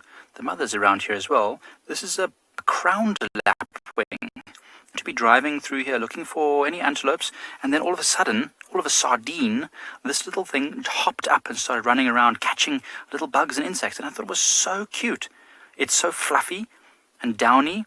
The adult is around here somewhere. So if we do bump into the adult, you'll get to see just how colorful it will be when it's older. But this little thing, oh, there's another one. There's another one. There's two of them. That's so cool. These things are amazing. Look how quickly they run about in these little legs. So they're obviously hunting. They mostly eat termites, and they really favor habitats that have been modified by humans.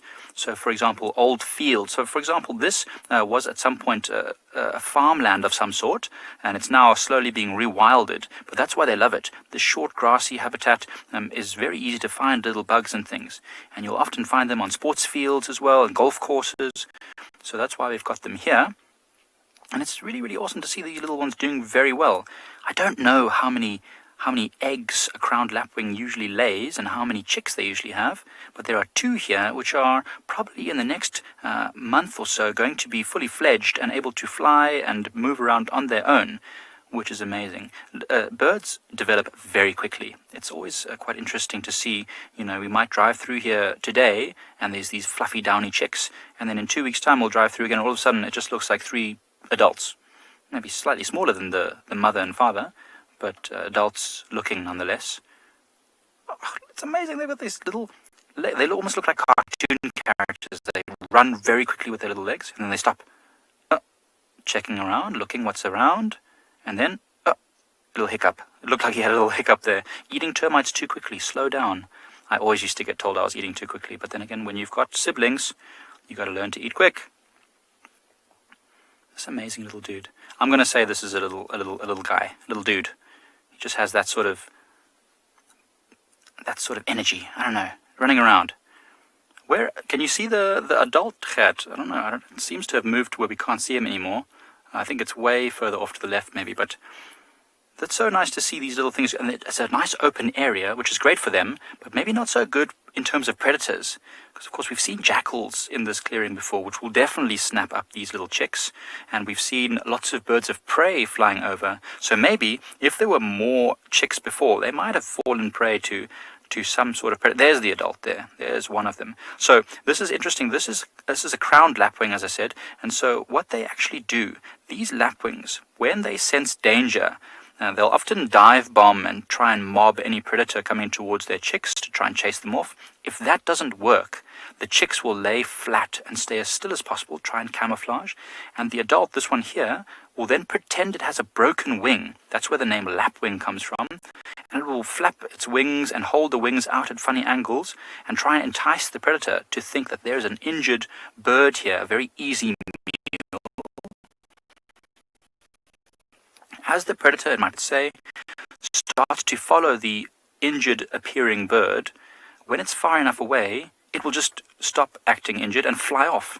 And the jackal or whatever predator it might be will continue on its way, hopefully bypassing where the chicks are hidden in the grass. Very clever, right?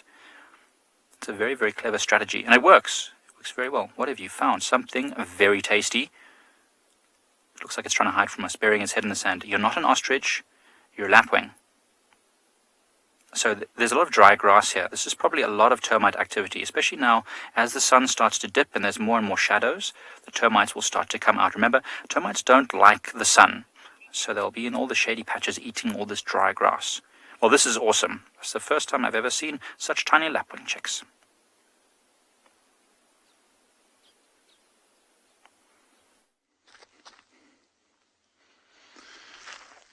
Welcome back to Ngala, everyone. We've just come back onto the river, so we've actually just crossed it, and we found tracks of a female leopard with her youngster.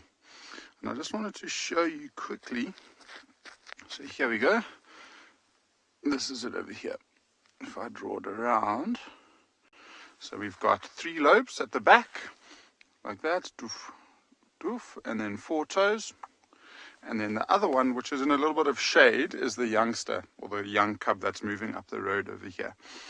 Is this track over here, which helps us age them a little bit more. And so if you look here, I mean, it's quite messy, and there's lots and lots of lobes all over the place with 4 toes. You can't really see too much, but this is a track of a honeybag. Oh, sorry, no, it's a porcupine actually. Quite a large porcupine, and the way that I can say that it's a porcupine, looking at the drag marks, if you look at these very little lines going down the road over here, that's the tail quills that have dragged behind it. And by the looks of things, this leopard track is on top of the quill marks. So this must have been from some time, at least early morning, maybe even later morning. So it's pretty good for us to follow up on. We'll head down towards the river. There's another little pan off to the right of us where we're heading towards, and we might be able to catch up to them. So fingers crossed, maybe this is the tracks that we were hoping to see.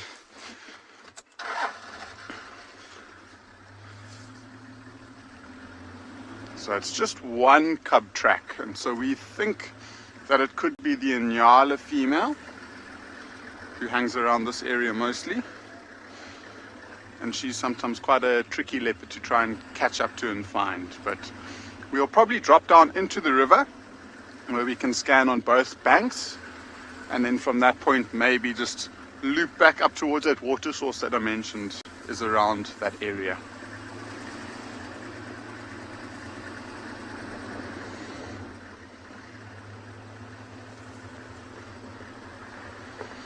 So already starting to cool down. I mean, I'm almost ready to put on my first layer. And so it might mean that these nocturnal animals could get up and start to move around a little bit more.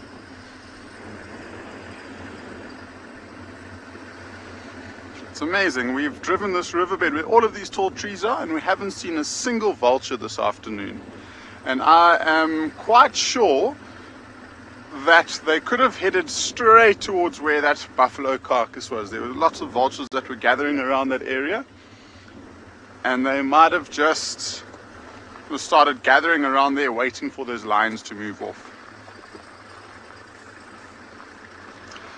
Yeah, definitely the tracks are still here. That's really good. So she is going, or she was at least going straight down towards the river. One of the other smaller little critters that I'll be keeping out for along this dense bank along the Timbavati River is a very special bird called a grey-headed bushrack that, if we're lucky enough, we might be able to show you.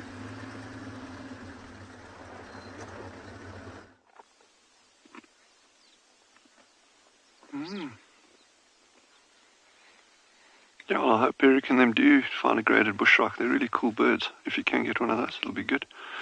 But in the meantime, we have something up on the mountain there. So that the bottom of the mountain, the base of the mountain from where we're sitting is about 700 meters.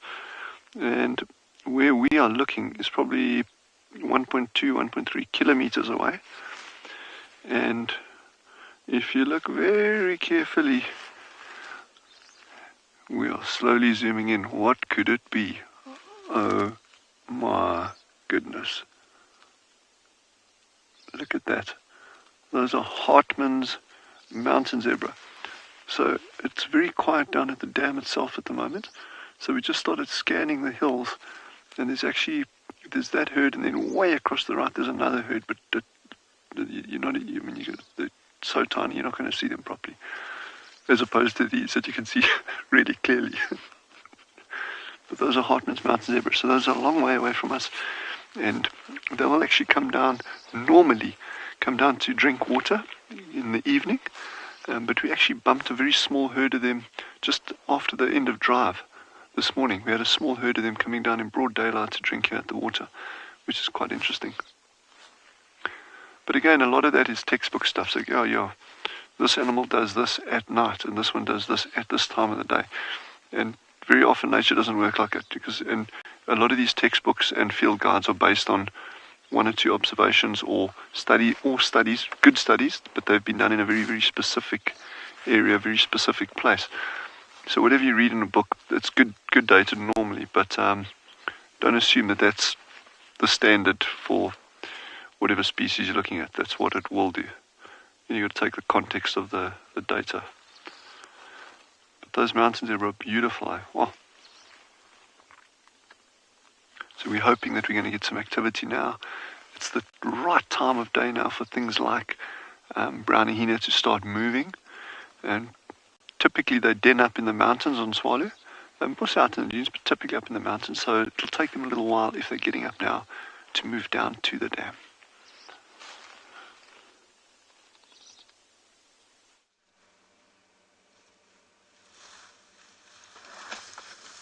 Hello, special. We have this gorgeous girl chewing on some combretum there, some bush willow.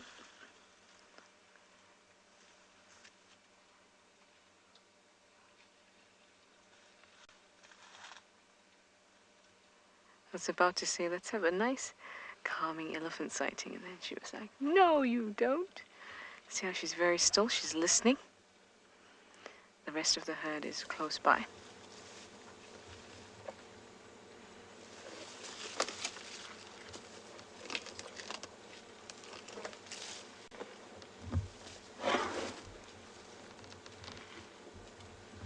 How's those sounds? Amazing. If we have a look at her trunk, just a little closer, you'll see towards the bottom, she's actually got a bit of a, look like a little cut or something like that. Spot of blood. Can't really see it. But I think it would be inevitable that they'd sometimes get injuries on their trunks.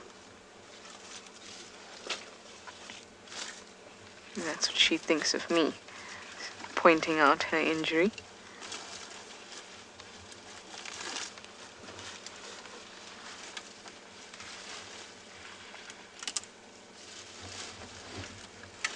Pia, you'd like to know if it's true that an elephant's eye is the same size as a human being's?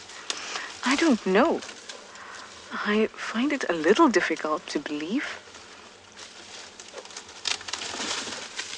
Definitely the size of their iris is larger than ours, but I don't know. I haven't heard that one before. A lot of the animal myths, I'm starting to realize that I haven't actually heard many of them. But I guess, the different places we're from in the world and the things that we learn and we pick up, depending on where we're from, changes.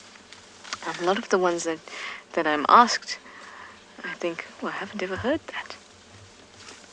Look at this little one.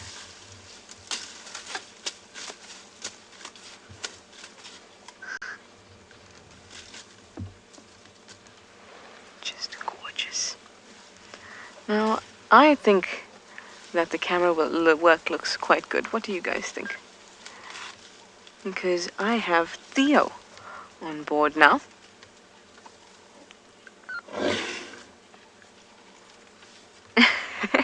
Rebecca agrees.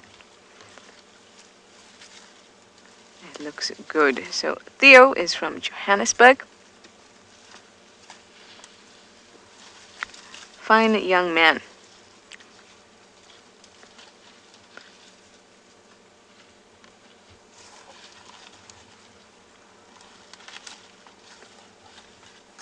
He's been having a good time with some lovely Ellie sightings. He's been with us in the lions this morning, and now he's doing well.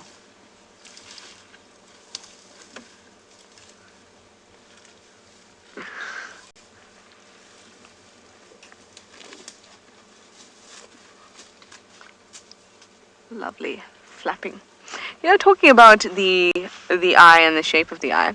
I will tell you that I did get an impala eye not too long ago. And that impala's eye was quite comparable to the size of a human eye, I must say. I really looked comparable. It almost looked like a human eye.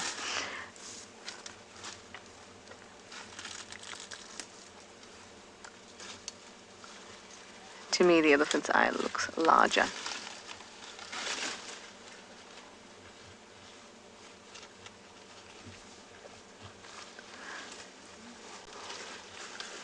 Hi, Bo. You'd like to know if elephants follow a predictable migration track. Well, it's kind of been, elephants have huge home ranges. And within that home range, they know it very well, and they know what leads where and all of those kind of things. But in terms of actual migration, i.e. moving from one big landscape or one big area to another, most of that has kind of been messed up. There used to be actually a wildebeest migration that used to happen in southern Africa, and that doesn't really happen. Well, it doesn't happen at all anymore. And migration is simply following resources.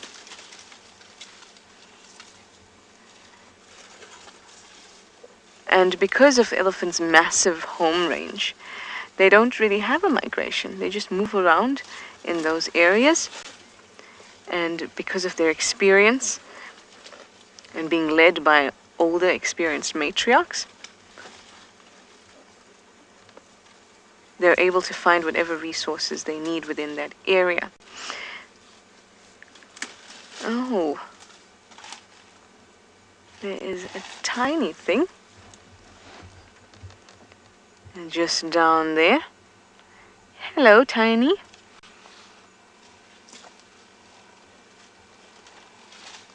Hi, Cassie. You'd like to know if animals like to follow the trails on the reserve. We have roads on the reserve, and we have animal paths. So it's more that us humans like to follow their trails. So we use their animal paths. Animal paths are frequented routes that animals use. It may be from a boundary to a dam or something like that. And they create a path because they keep on walking on it. So they don't really follow the paths that we make, but we follow the paths that they make. As for the roads, animals like cats do like to walk on the roads at certain times, especially on boundary patrols and things like that. And that's because there's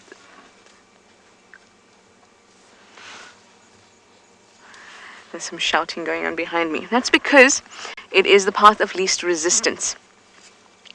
And they use that. Animal like an elephant doesn't need to use a road, because it just can kind of power through anything, really.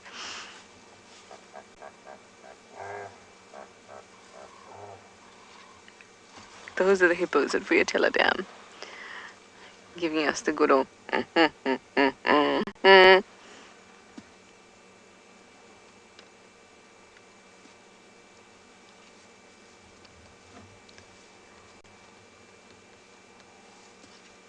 I must tell you that the sound of dropping elephant dung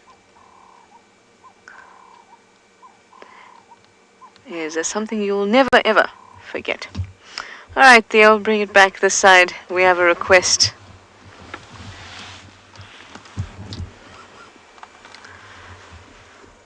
Theo, we need you.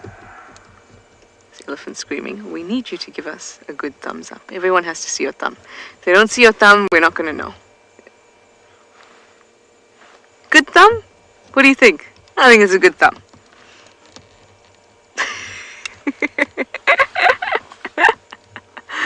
Very, very nice. Alright, our elephants have moved and the hyena den is straight in front of me. I'm on Philemon's dip.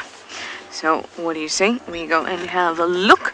There was another vehicle there just a little bit earlier, but they did not see anything. So let's try try our luck. Like I said, I feel there's change in the winds, except it's really still at the moment, but there's definitely some change happening. Perhaps it's just in my happiness that has gone higher than it usually is.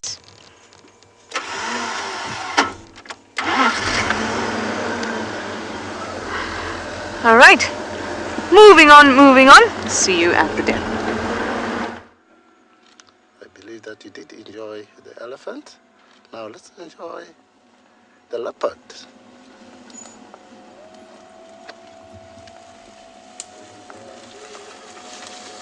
So because of the movement of the car, she looked like that she's getting nervous. But she used to for the vehicle.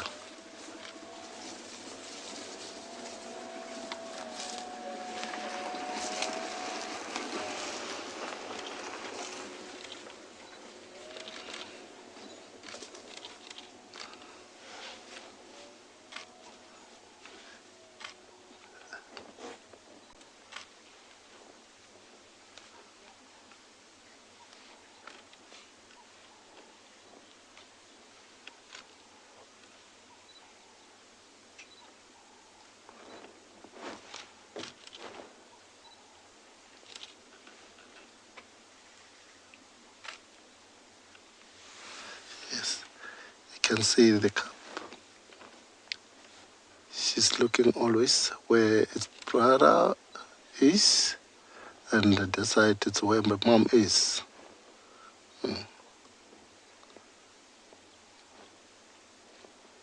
So they will be joining soon, I believe. Maybe they can climb. We can wait a little bit to see if maybe they will come on a tree to finish up the last piece which is left.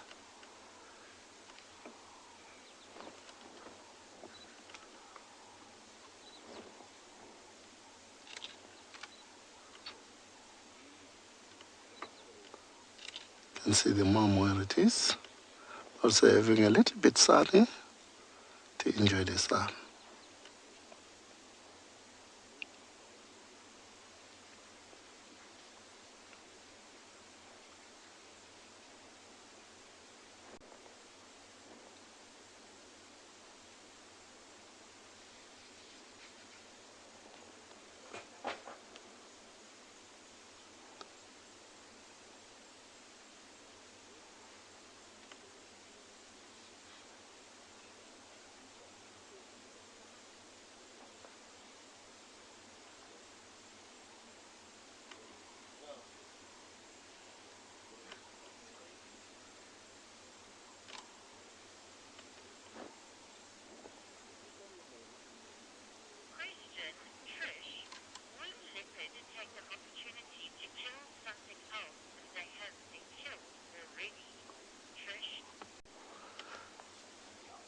Yes, Trish, it is true that can be an opportunity is depending on anything that they can win. Because definitely they don't know when they're going to get another food again. It is an opportunity for them to have another meal in order to relax a little bit more days. Like Impala, for 3 of them, they won't be full for more few days. So it can be full for 2 days, but they need to relax almost. Actually, they're just afraid to say it, guys, bring us food, whatever as it is. So it's not easy that they can leave the food while they can win. If they can win, they can kill. But if they are full, they ignore. They don't have to waste energy because they need to save that energy.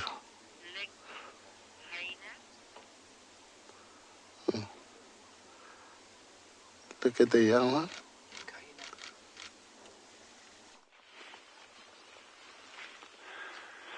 We just got a brown hyena. A brown hyena has just come down. You might come to look at this. Is incredible.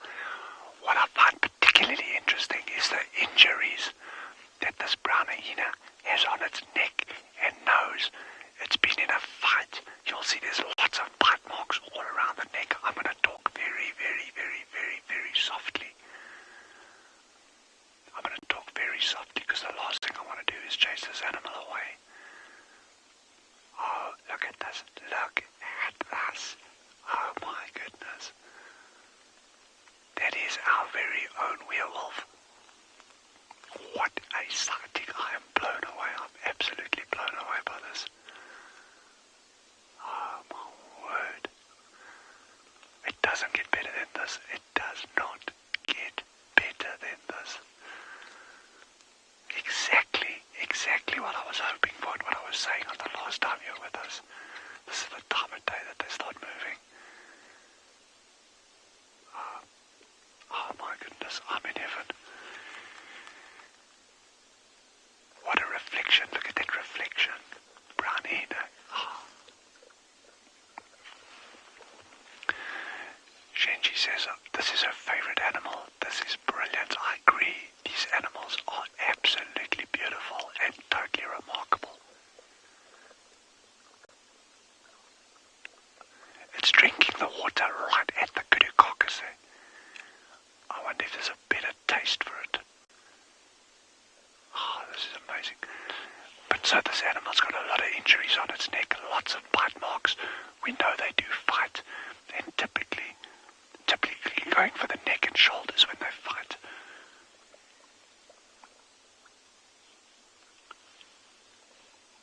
What an absolutely gorgeous sighting.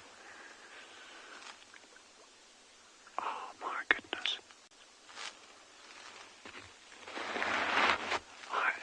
This is just one of the best sightings I've ever had of brown hyena. Oh, look at this. I don't know if it'll...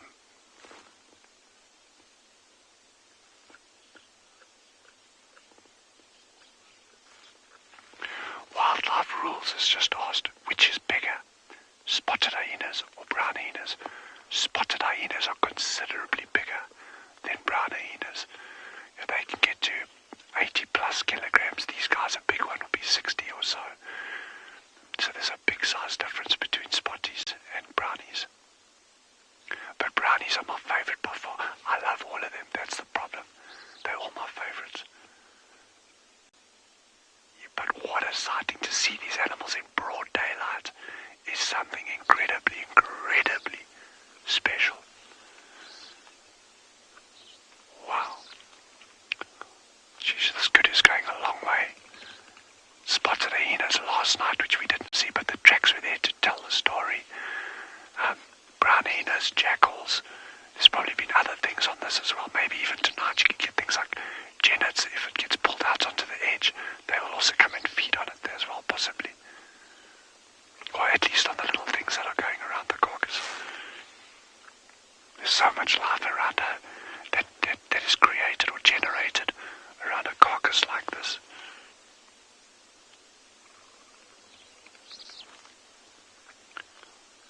This is truly remarkable. So I'm just going to keep talking at an absolute whisper.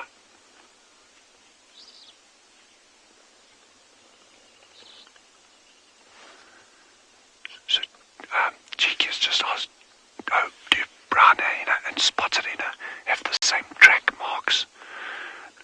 Spotted hyenas are considerably larger, even in their tracks, big broad tracks. These ones are actually a lot more dog-like.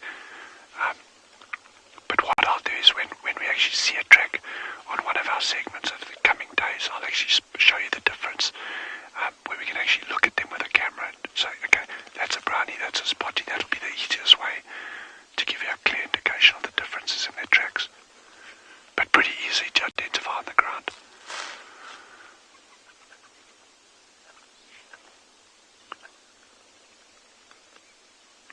I've got to get a photograph of this. This is really cool. I'm just like blown away how amazing this sighting is.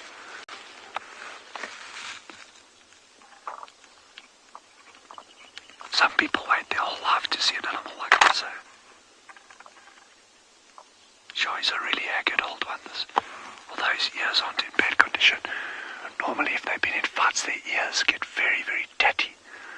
But this one's ears seem to be in fairly okay condition. But he's got a lot of bite marks around his neck. He's even got a chunk missing out of his nose.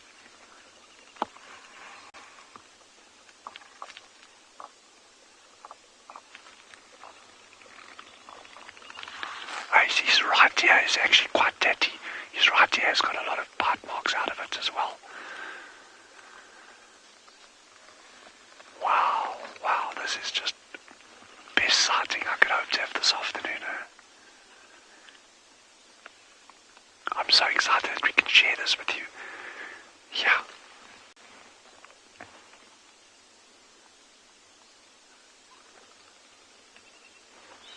James has asked how complex is the social structure of the brown hyena.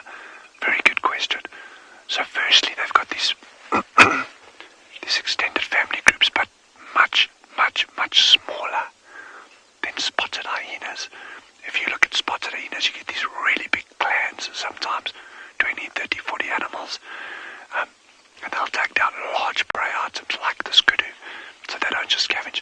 So these brown hyenas are very, very solitary when they are foraging.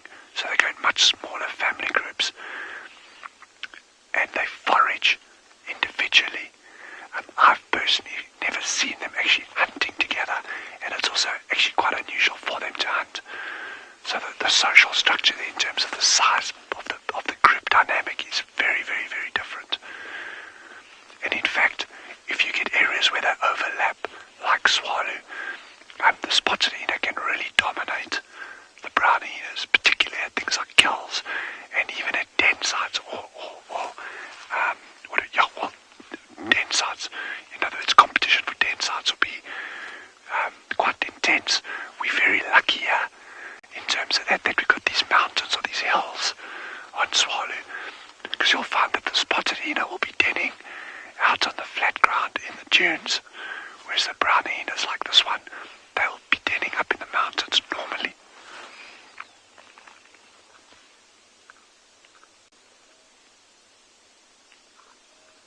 Oh wow. Geez, this is just such a great sighting. I'm so stoked. I'm always worried that these things come out like just when the light levels are really falling, and it makes it quite difficult.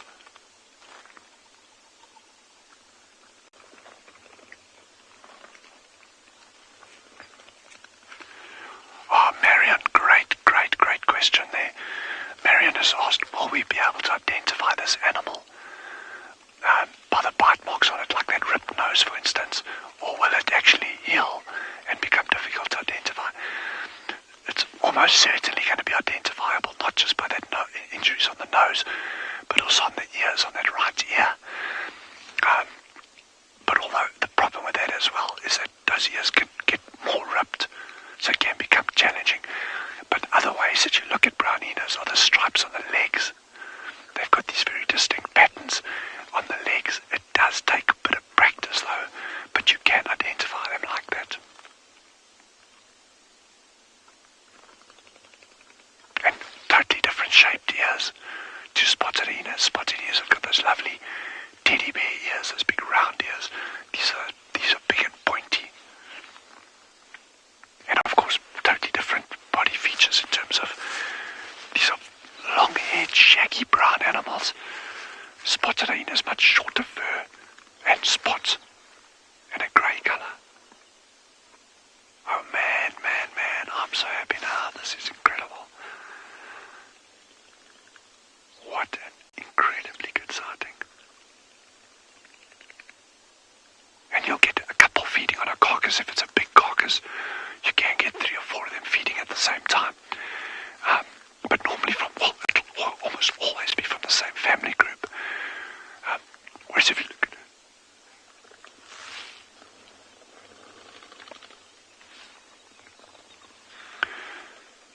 Gabby has asked, why does it seem to be struggling to rip the meat? It's probably not even that hungry. You know, I'm sure its teeth are in good condition, and it'll probably want to just pull that carcass out later. There you go. And also remember that those teeth are designed for really shearing through bones. So if we spend a couple of hours here, or over the coming days, you'll see how the brown hyenas will start going through that carcass. Particularly things like those rib bones, the leg bones they'll carry away completely, and they will literally shear those off at the joints very, very easily. So this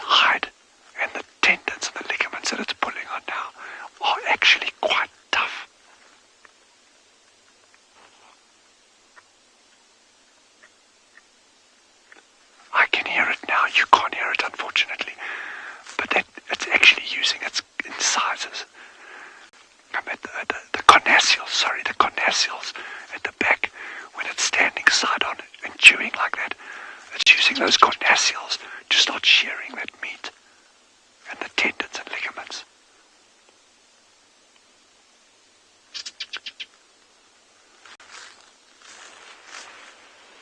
It's listening to something down to the right. We can't see anything yet, but there might be something else approaching. I'm just going to stick here and not go anywhere. It's a brown hyena, eh? Yes. Thank you very much. Welcome back. I believe you did enjoy the brown hyena. It was fantastic. Something very special that we don't see quite often. So we are still on a leopard called Tswalu. The cubs both, they were a little bit active before. So now they've been relaxing. So there were one of them. She was joining her mom, playing a little bit. Therefore, she moved a little bit away. So the other one also as well. She was still on her way. And then she's also relaxing. I believe because now over here on a sighting, there is also another vehicle, 2 vehicles for outside, which also have got some guests. I believe that we're closing the chance for them to go up on a tree again. There is, if you look, can you look at the right nails of a mom? The other female one, she's crawling a little bit, trying to join her mom. Yes, you can see she wanna join her mom to go and play again.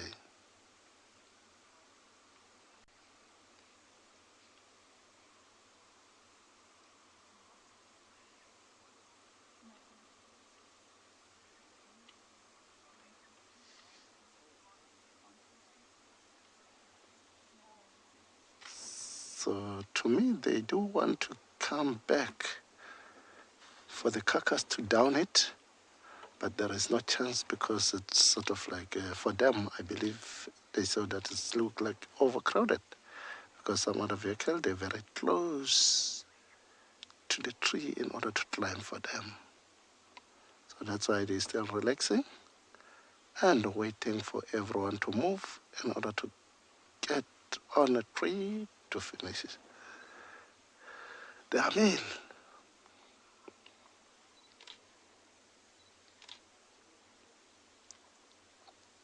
They won't go away until the meal finish.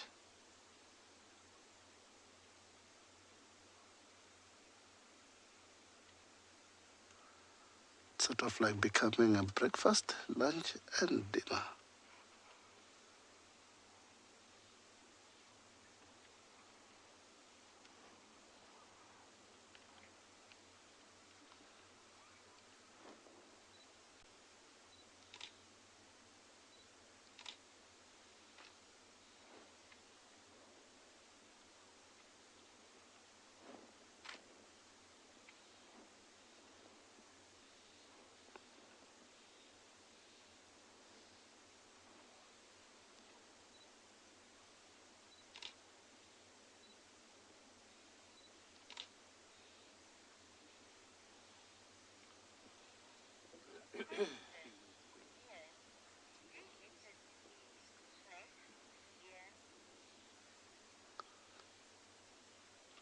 Ian, the leopard or are the carnivores, they're only eating meat.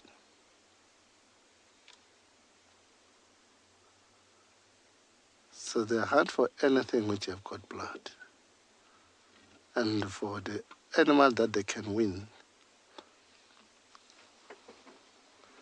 they can't hunt for anything that they can't win. It's a waste of time. Look at baby. He's going to join mom to play.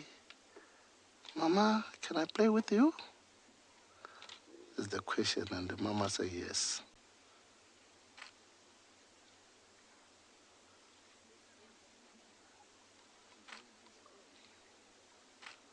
Oh, she passed. I thought maybe she would want to play with. Oh.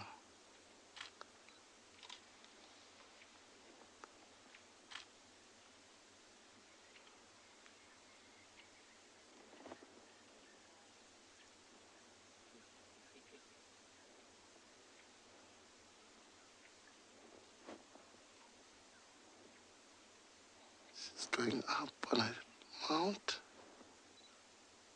climbing on a termite mount.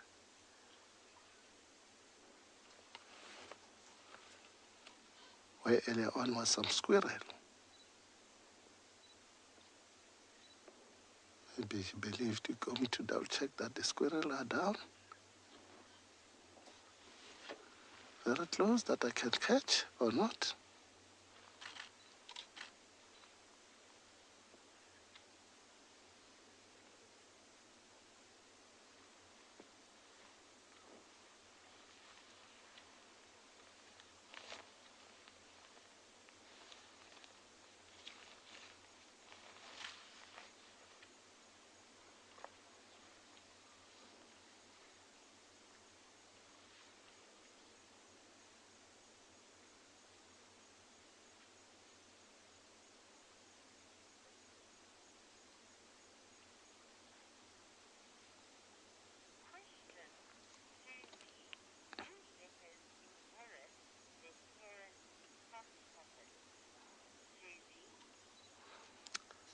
Susie, no, they can't inherit because this animal are very solitary.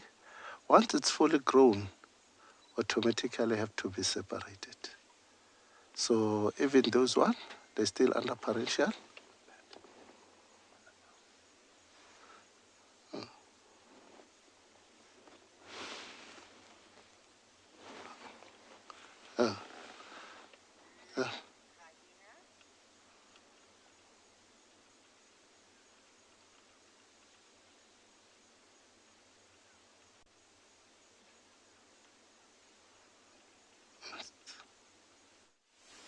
So we've just seen a very classic brown hyena behavior. What they typically do is they'll actually take the legs off a carcass and they'll sometimes carry them far away and stash them. So this guy's just spent the last 20 minutes dismembering this kudu and we're actually taking one of the front legs off and now he's carrying it away. So he's just gone behind the bushes here now, but he might just come out into view. I'm just going to hope. I don't know if he will. But this has been such an insane brown hyena sighting. I'm absolutely ecstatic about this. Oh, wow. Now I think he's moving away from us now through that thicket. But I couldn't have hoped for a better outcome in terms of brown hyena viewing this afternoon. And that's the thing, it's just like, it's pays to spend time. Pays to spend time with these things.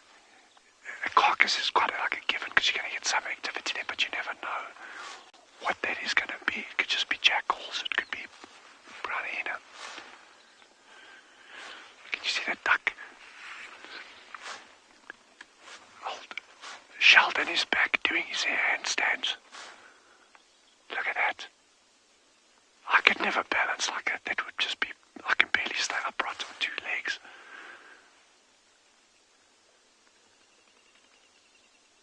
Yes, that is cool. Look at that.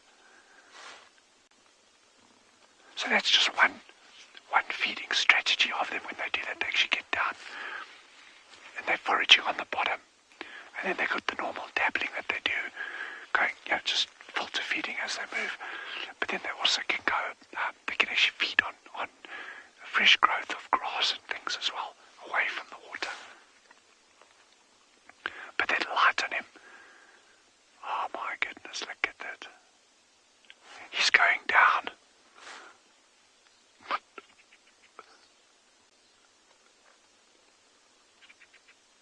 Oh, man, what an afternoon. Oh, wow.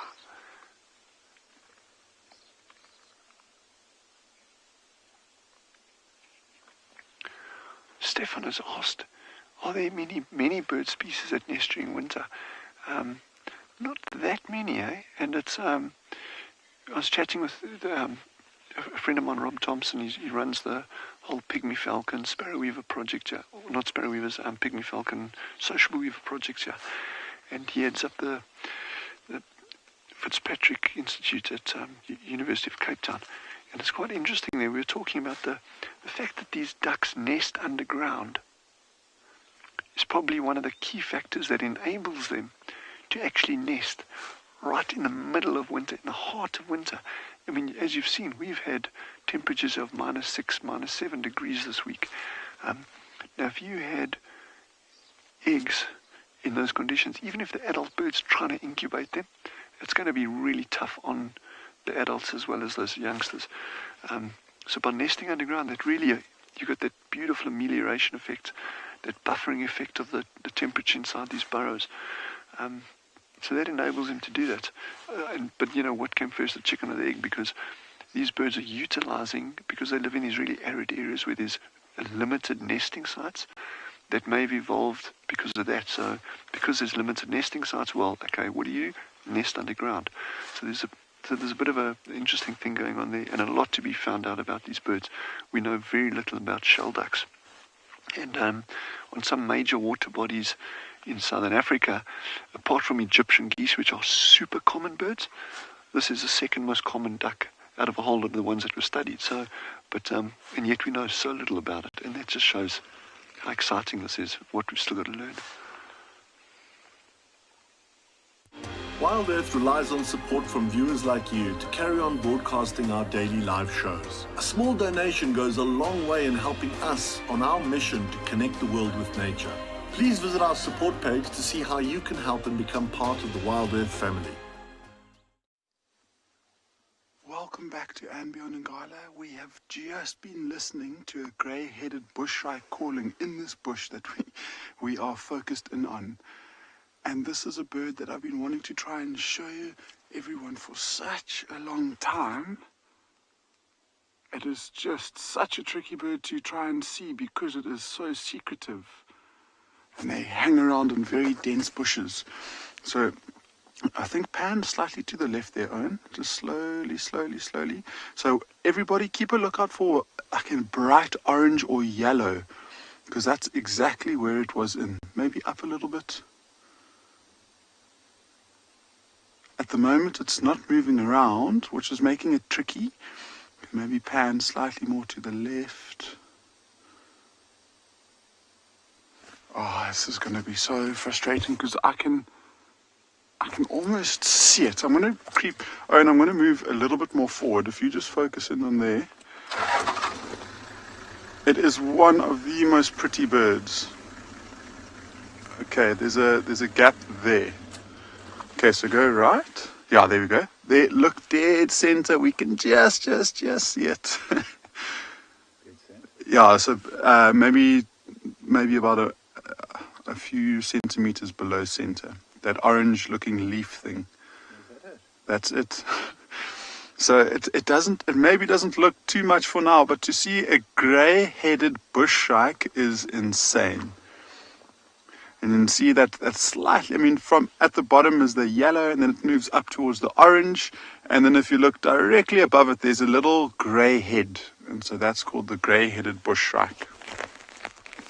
And such a cool bird. I've been trying to get you to see this for such a long time. So Rebecca is saying that she can't see it. So everyone, if you're struggling, look slightly off of center and just look for something yellow in the bush. It's the yellowest of the yellow things that you can see. It almost looks like a leaf. Okay. So that's the part that we can see at the moment, and it was calling, so it was making quite a distinctive call. These birds have got a very, very noticeable call most of the time, but this call changed slightly, and I'll try and mimic it for you. I'm not the best, but it goes, so a couple of clicks, and then a low whistle like that. And so that's what we heard initially. And then lucky enough, it was hopping around the top of the trees, and it looks like it's settled down there. So just maybe whilst it's still, I don't know if we'll be able to see it any better if I move the vehicle. So this is probably the best view that we have of it for now.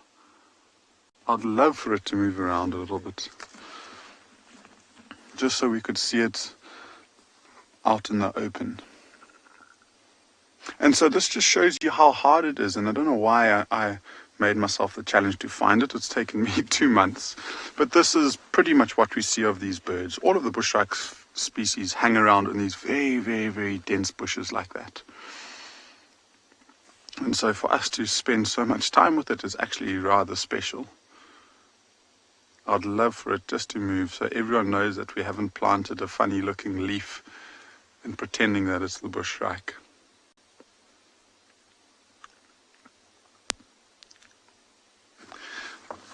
So let me just quickly, we'll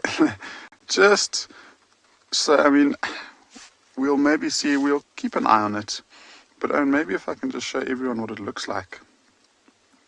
Let me just get to the bushshrike family first. Here we go. And so this is what we're looking at over here. And so we get a few different species of bushshrike within this area. What we're looking at is the grey-headed bushshrike. So this is it here. And what we are seeing is literally just a tiny little patch of the yellow and up into the orange over there. And then this one has got a very, very distinctive grey head. And then the bill is actually very, very nice and pronounced, and it's hooked. And so because of that hooked bill, it can feed on quite a few different species, like quite large lizards, quite big insects. I don't really think as much as mammals. And then this is the other one that we see around here, the orange-breasted bushshrike. So they both look very, very similar. The only difference really is the size and the size of the bill. So that's a much more petite little bill for much smaller insects. What do you think, Owen? Are we going to have one more view? Let's see if it's moved around ever so slightly. And I don't think it has. Okay, so go, yeah, dead center now. So look at the color there, and compare that to the book. So that's as good as I've gotten so far, but you never know. Maybe we can get better in the next 2 or 3 months. But I think that was a pretty good way to find the bushshrike and show everyone. We are going to carry on moving from here. Welcome back to Juma Safaris. As my name is Ramon, we're together. I'm still on top. There is one young female leopard on top, which is still feeding, and the mom still lying down over there, and the other young male is still on the ground, lying down over there, a little bit far, about 50 meters from here.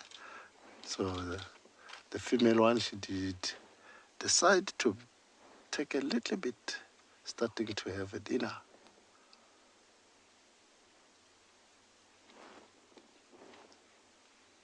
So as you see where she is, it's where the male is trying to have a little bit, because for these animals, they are not compete like lions that anyone have to full first before the other one. So the competition, it's not for fighting, it's just for meal. Like not the lions, that the competition also a war sometimes, that each and everyone wants to grab a big piece and move off. But for this one, they are gently and soft and relaxed. They give each and everyone a chance to eat. Even when they're eating, they are not fighting. They just share the meal if it's a chance, because it is a brother and sister and a mom.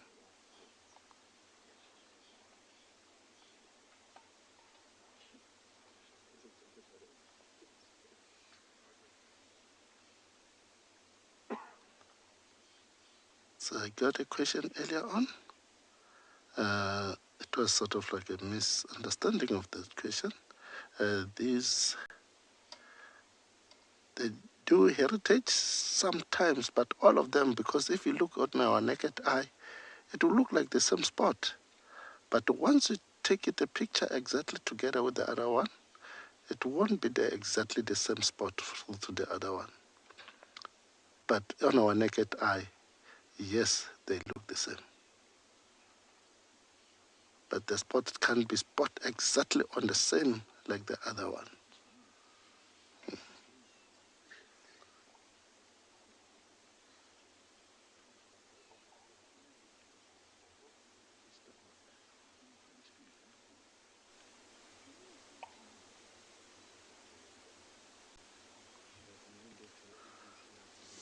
can hear that now she's enjoying exactly the meat.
It's more than the yes. Yeah, that's good now.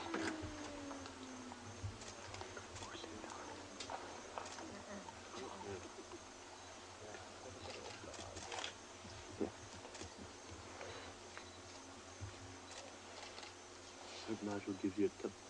It can be a little bit up. Nils, the camera can move a little bit up.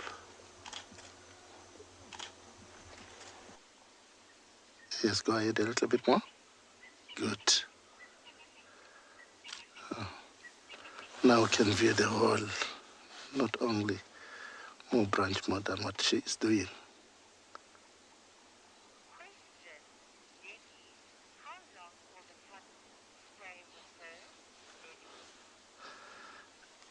Debbie, that's a good question, because the mom, she can't feed them the rest. As we said, agreed that it says they are solitary.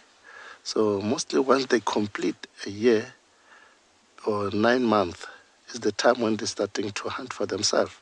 Once they manage to kill for themselves, sometimes it is an advantage for them. Immediately when they're starting to, she's realized that now they can manage to kill for themselves. She can leave them. So there are solitary ones. One of them or both of them manage to feed for themselves. They won't be with the mom. They will be separated. Each and everyone will take its way.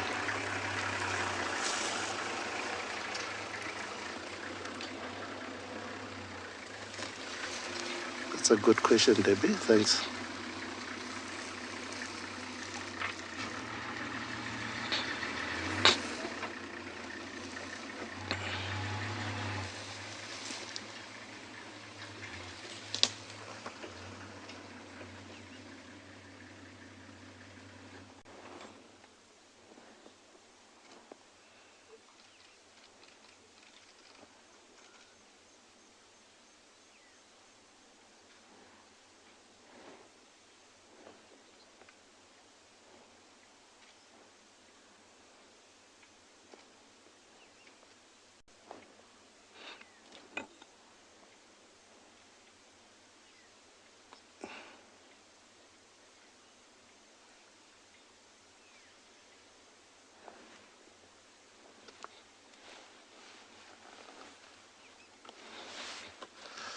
Okay, guys, let's try to take another again.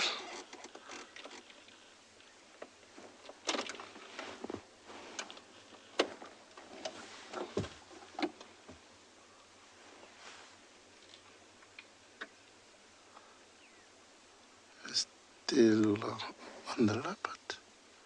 We're trying to change the direction where we can manage to see.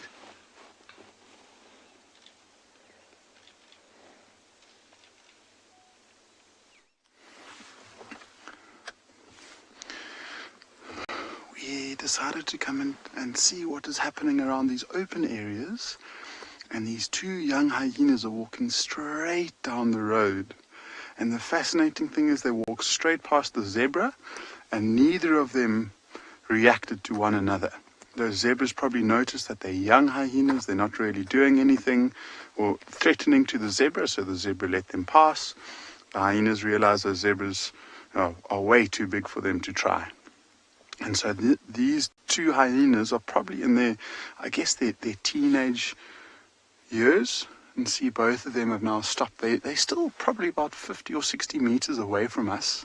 So they're just making sure that we're not a threat before they approach. But with such powerful scent, they might be coming straight up towards us. And so they're probably starting to get more and more active as they get older. And one thing that these young hyenas might be looking for is something like a leopard with a carcass that you've just been watching. And they'll happily lie down at the base of the tree, and they'll probably just try and wait for scraps to come. But I really do find them quite cute when they're this age. They've just, their proportions on their face are rather quite cute. Those big round ears on either side of their face, still very small heads, and just the way that they bow their neck down to get a closer look at you. See, it looks like this one in the front is much braver. One at the back is taking a bit more time to get used to us. And so I'm not going to move or start the engine, just let them simply walk past us and carry on with their day. And this is an area where we've been seeing lots and lots of hyena activity recently, but we just haven't found a solid den, and so I don't know if any of the females have given birth to very, very small ones recently. And see, its head's low down to the ground, so it's smelling that twig.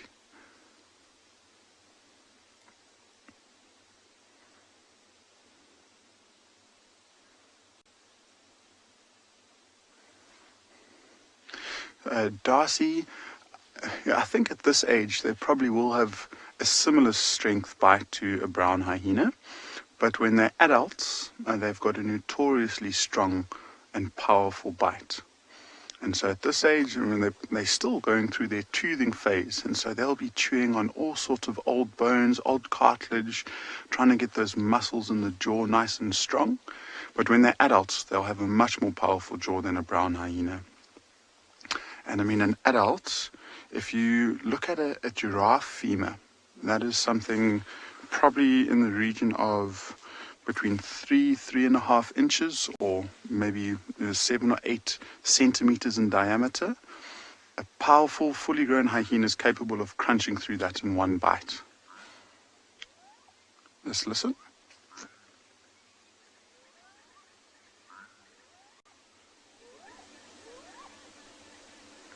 So we've got wildebeest alarm, or not alarm calling, territorial calling on the left, and in the distance we've got other hyenas calling.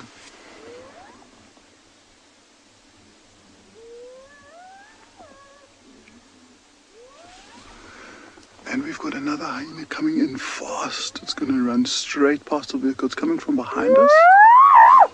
Look, they're calling, they're calling.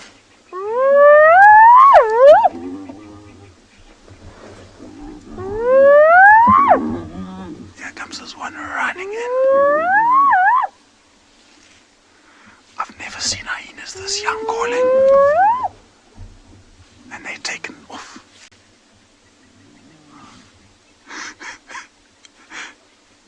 That was incredible. I hope this one calls again for us.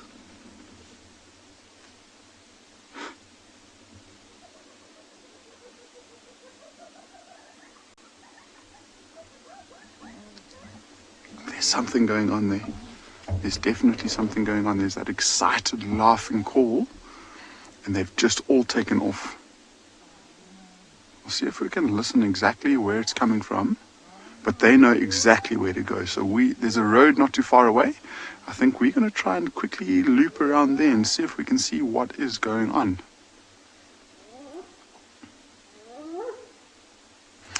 So I'm going to start the vehicle and drive around quite quickly. Let's see if we can get going.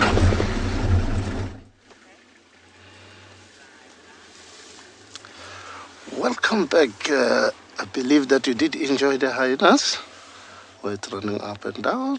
It's a very something special to see a little bit baby hyena calling. The cubs, even myself, I'll be interested to hear them calling. So we're still on a sighting of a leopard. One is standing on a tree. She's enjoying the meal to get on top of the carcass. Busy enjoying the meal. So the others, they're still on the ground, relaxing, watching that little one while she's busy enjoying. As I said, sometimes they give each other a chance to feed. They will also give another one a chance again. So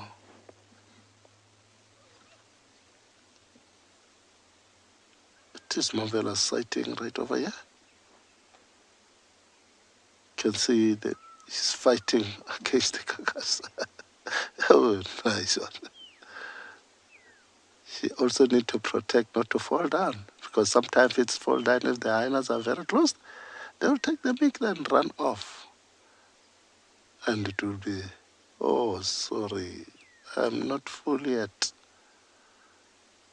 So she need also to save not to fall down, because it's need to leave the other one in order to enjoy as well.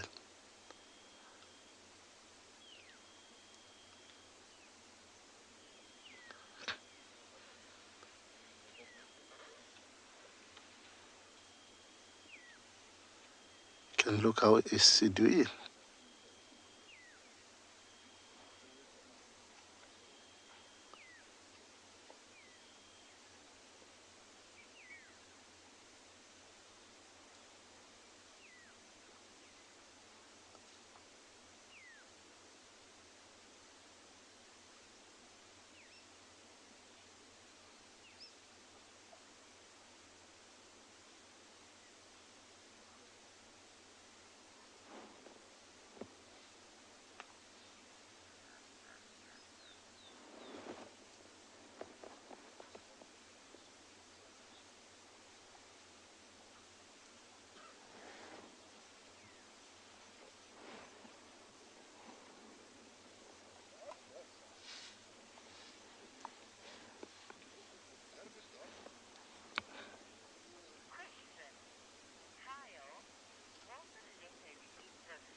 Kyle, I did not copy what exactly your question needs.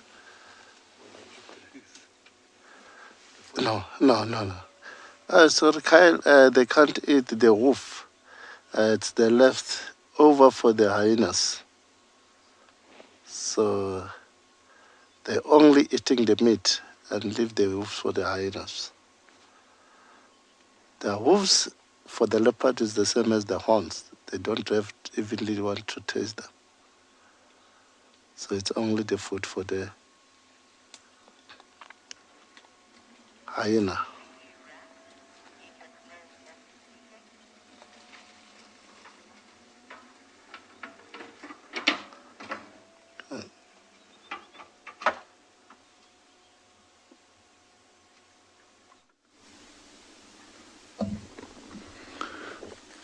We've managed to catch up to the hyenas that we heard calling and the ones that just took off running. And we found another one, and just look at how dark it is. It is incredibly dark, especially around the legs, around the body. So I think this is actually a different one, but pretty much exactly the same age of the other two that we saw. And we did see them briefly, but they might have moved off into the bushes. So I wonder, there must be some sort of den site, whether it be just a temporary den or whether it be one with a few more individuals. Here we go. Here comes the adult. Straight past, and she's still on a mission. This is the one that came in and was running across. She's so fat, she's full, looks like she's lactating too. So she could either she's had a big decent meal or she is pregnant. See, there's one of the youngsters on the right there. They're all following her now though. Can you still see her? Do you want me to move back? We're going to have to move. This is the little one. Yeah, we've got the one curious youngster just checking us out. But it looks like it's on the way to follow that big adult. And we heard that very excited laughing noise coming off to the left of us here. And so we thought that perhaps they might have seen a kill of sorts. But I'm just going to position the vehicle slightly backwards because looks like they've just stopped in the open area and they're listening by the looks of it. And so they'll be listening for other hyenas to be calling now.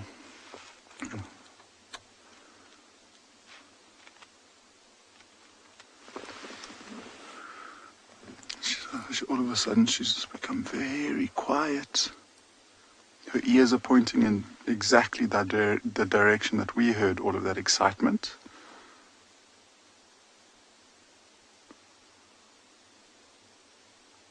I'd love to come back here maybe tomorrow sometime and see if it is an actual den.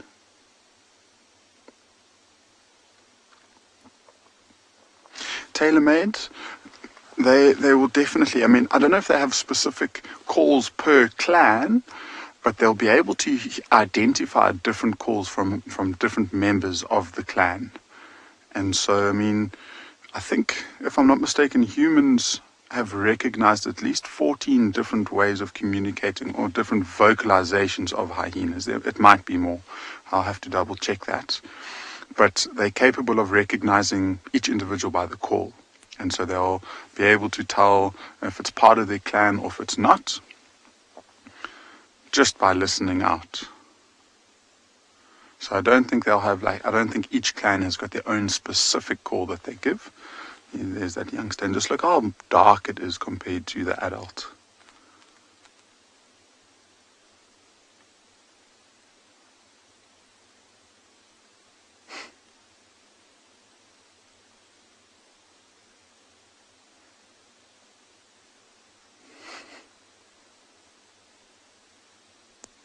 With such powerful senses like that powerful hearing and that big powerful nose, everything must just be so exciting to check out.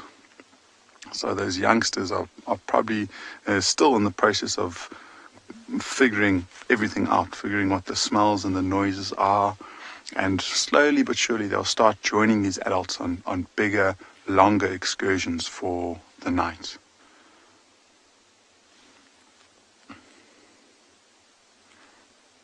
And so it's just the two still. We're missing the two youngsters that are very similar in age. They are probably somewhere lurking around these bushes here. We've actually come very, very close towards that large waterhole that we've been spending lots and lots of time in the east. And we've recently just found 2 hyenas that were killed by lions in this exact area. And I wonder if that was potentially from this clan.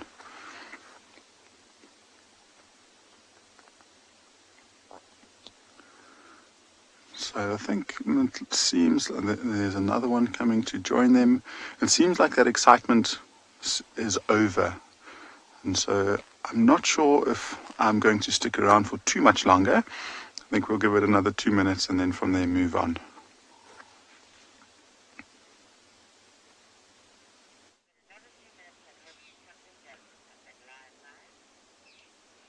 Welcome back. We're still on leopard sighting, IR, now you're doing. Still on a carcass, the young female, and the fully grown female, she's still on the ground, and the young one still on the ground, lying down. So that other one is still feeding on top of the tree.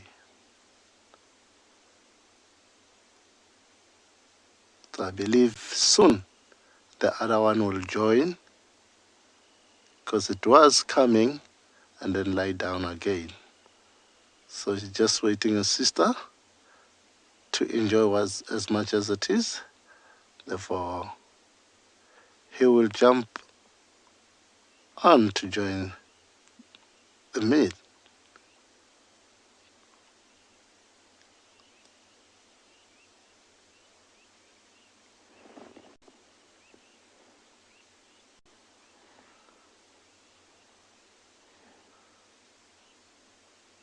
Most of the predators, like leopard and lion, they are very, very active during the night, more than during the day. Especially if it's very hot, they don't have to haste attack for hunting. But if it is overcast, it's the same for them, it's the same as during the night. They are more active as well.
Yes, and that's a good question. As we said, that the hyenas, they are scavenging, and they're also very good at smelling. So at this moment, we haven't seen any hyena yet.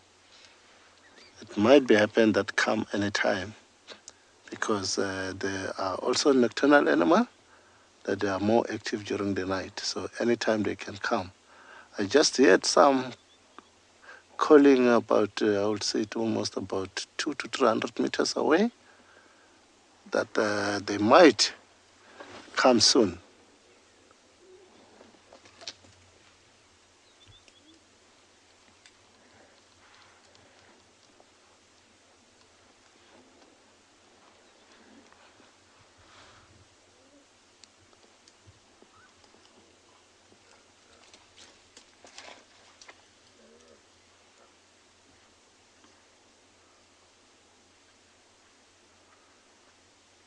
So you can see she's now well trained to grab the food, not to fall down.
So she needs to take as much as it is, that once she jump down, if someone get up, she won't get any chance again to get the meal again.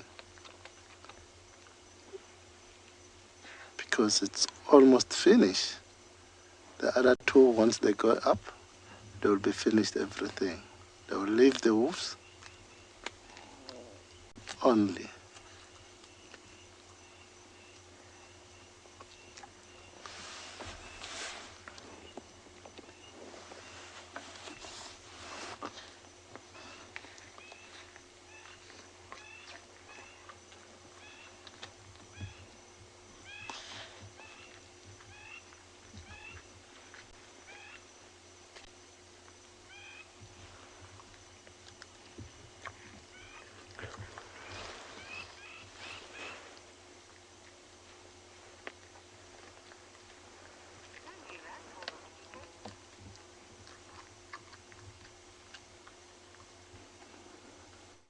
WildEarth relies on support from viewers like you to carry on broadcasting our daily live shows. A small donation goes a long way in helping us on our mission to connect the world with nature. Please visit our support page to see how you can help and become part of the WildEarth family.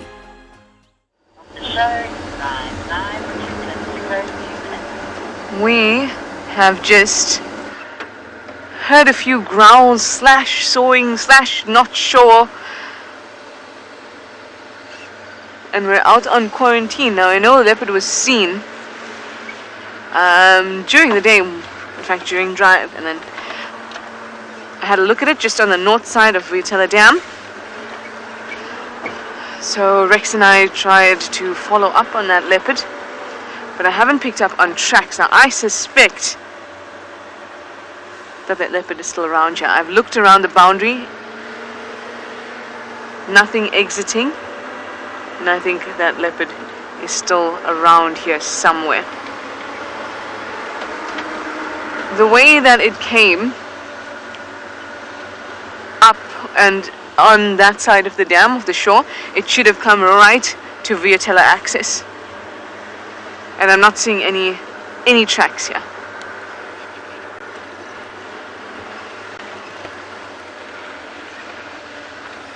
Susie, you say we want a last minute tlalamba? Aren't those the best type of tlalambas?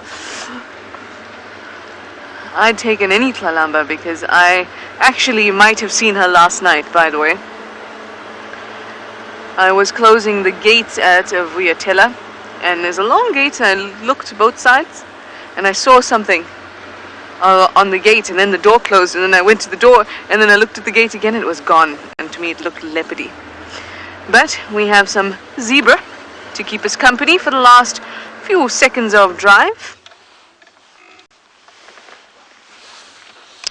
They're looking just a little bit concerned. Nothing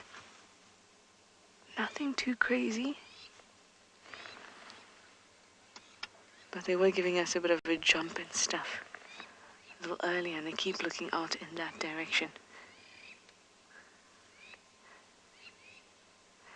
Oh well, guys, hoped for a last minute leopard, but we got many leopards today. So we'll see you tomorrow, and thank you for your questions and your comments.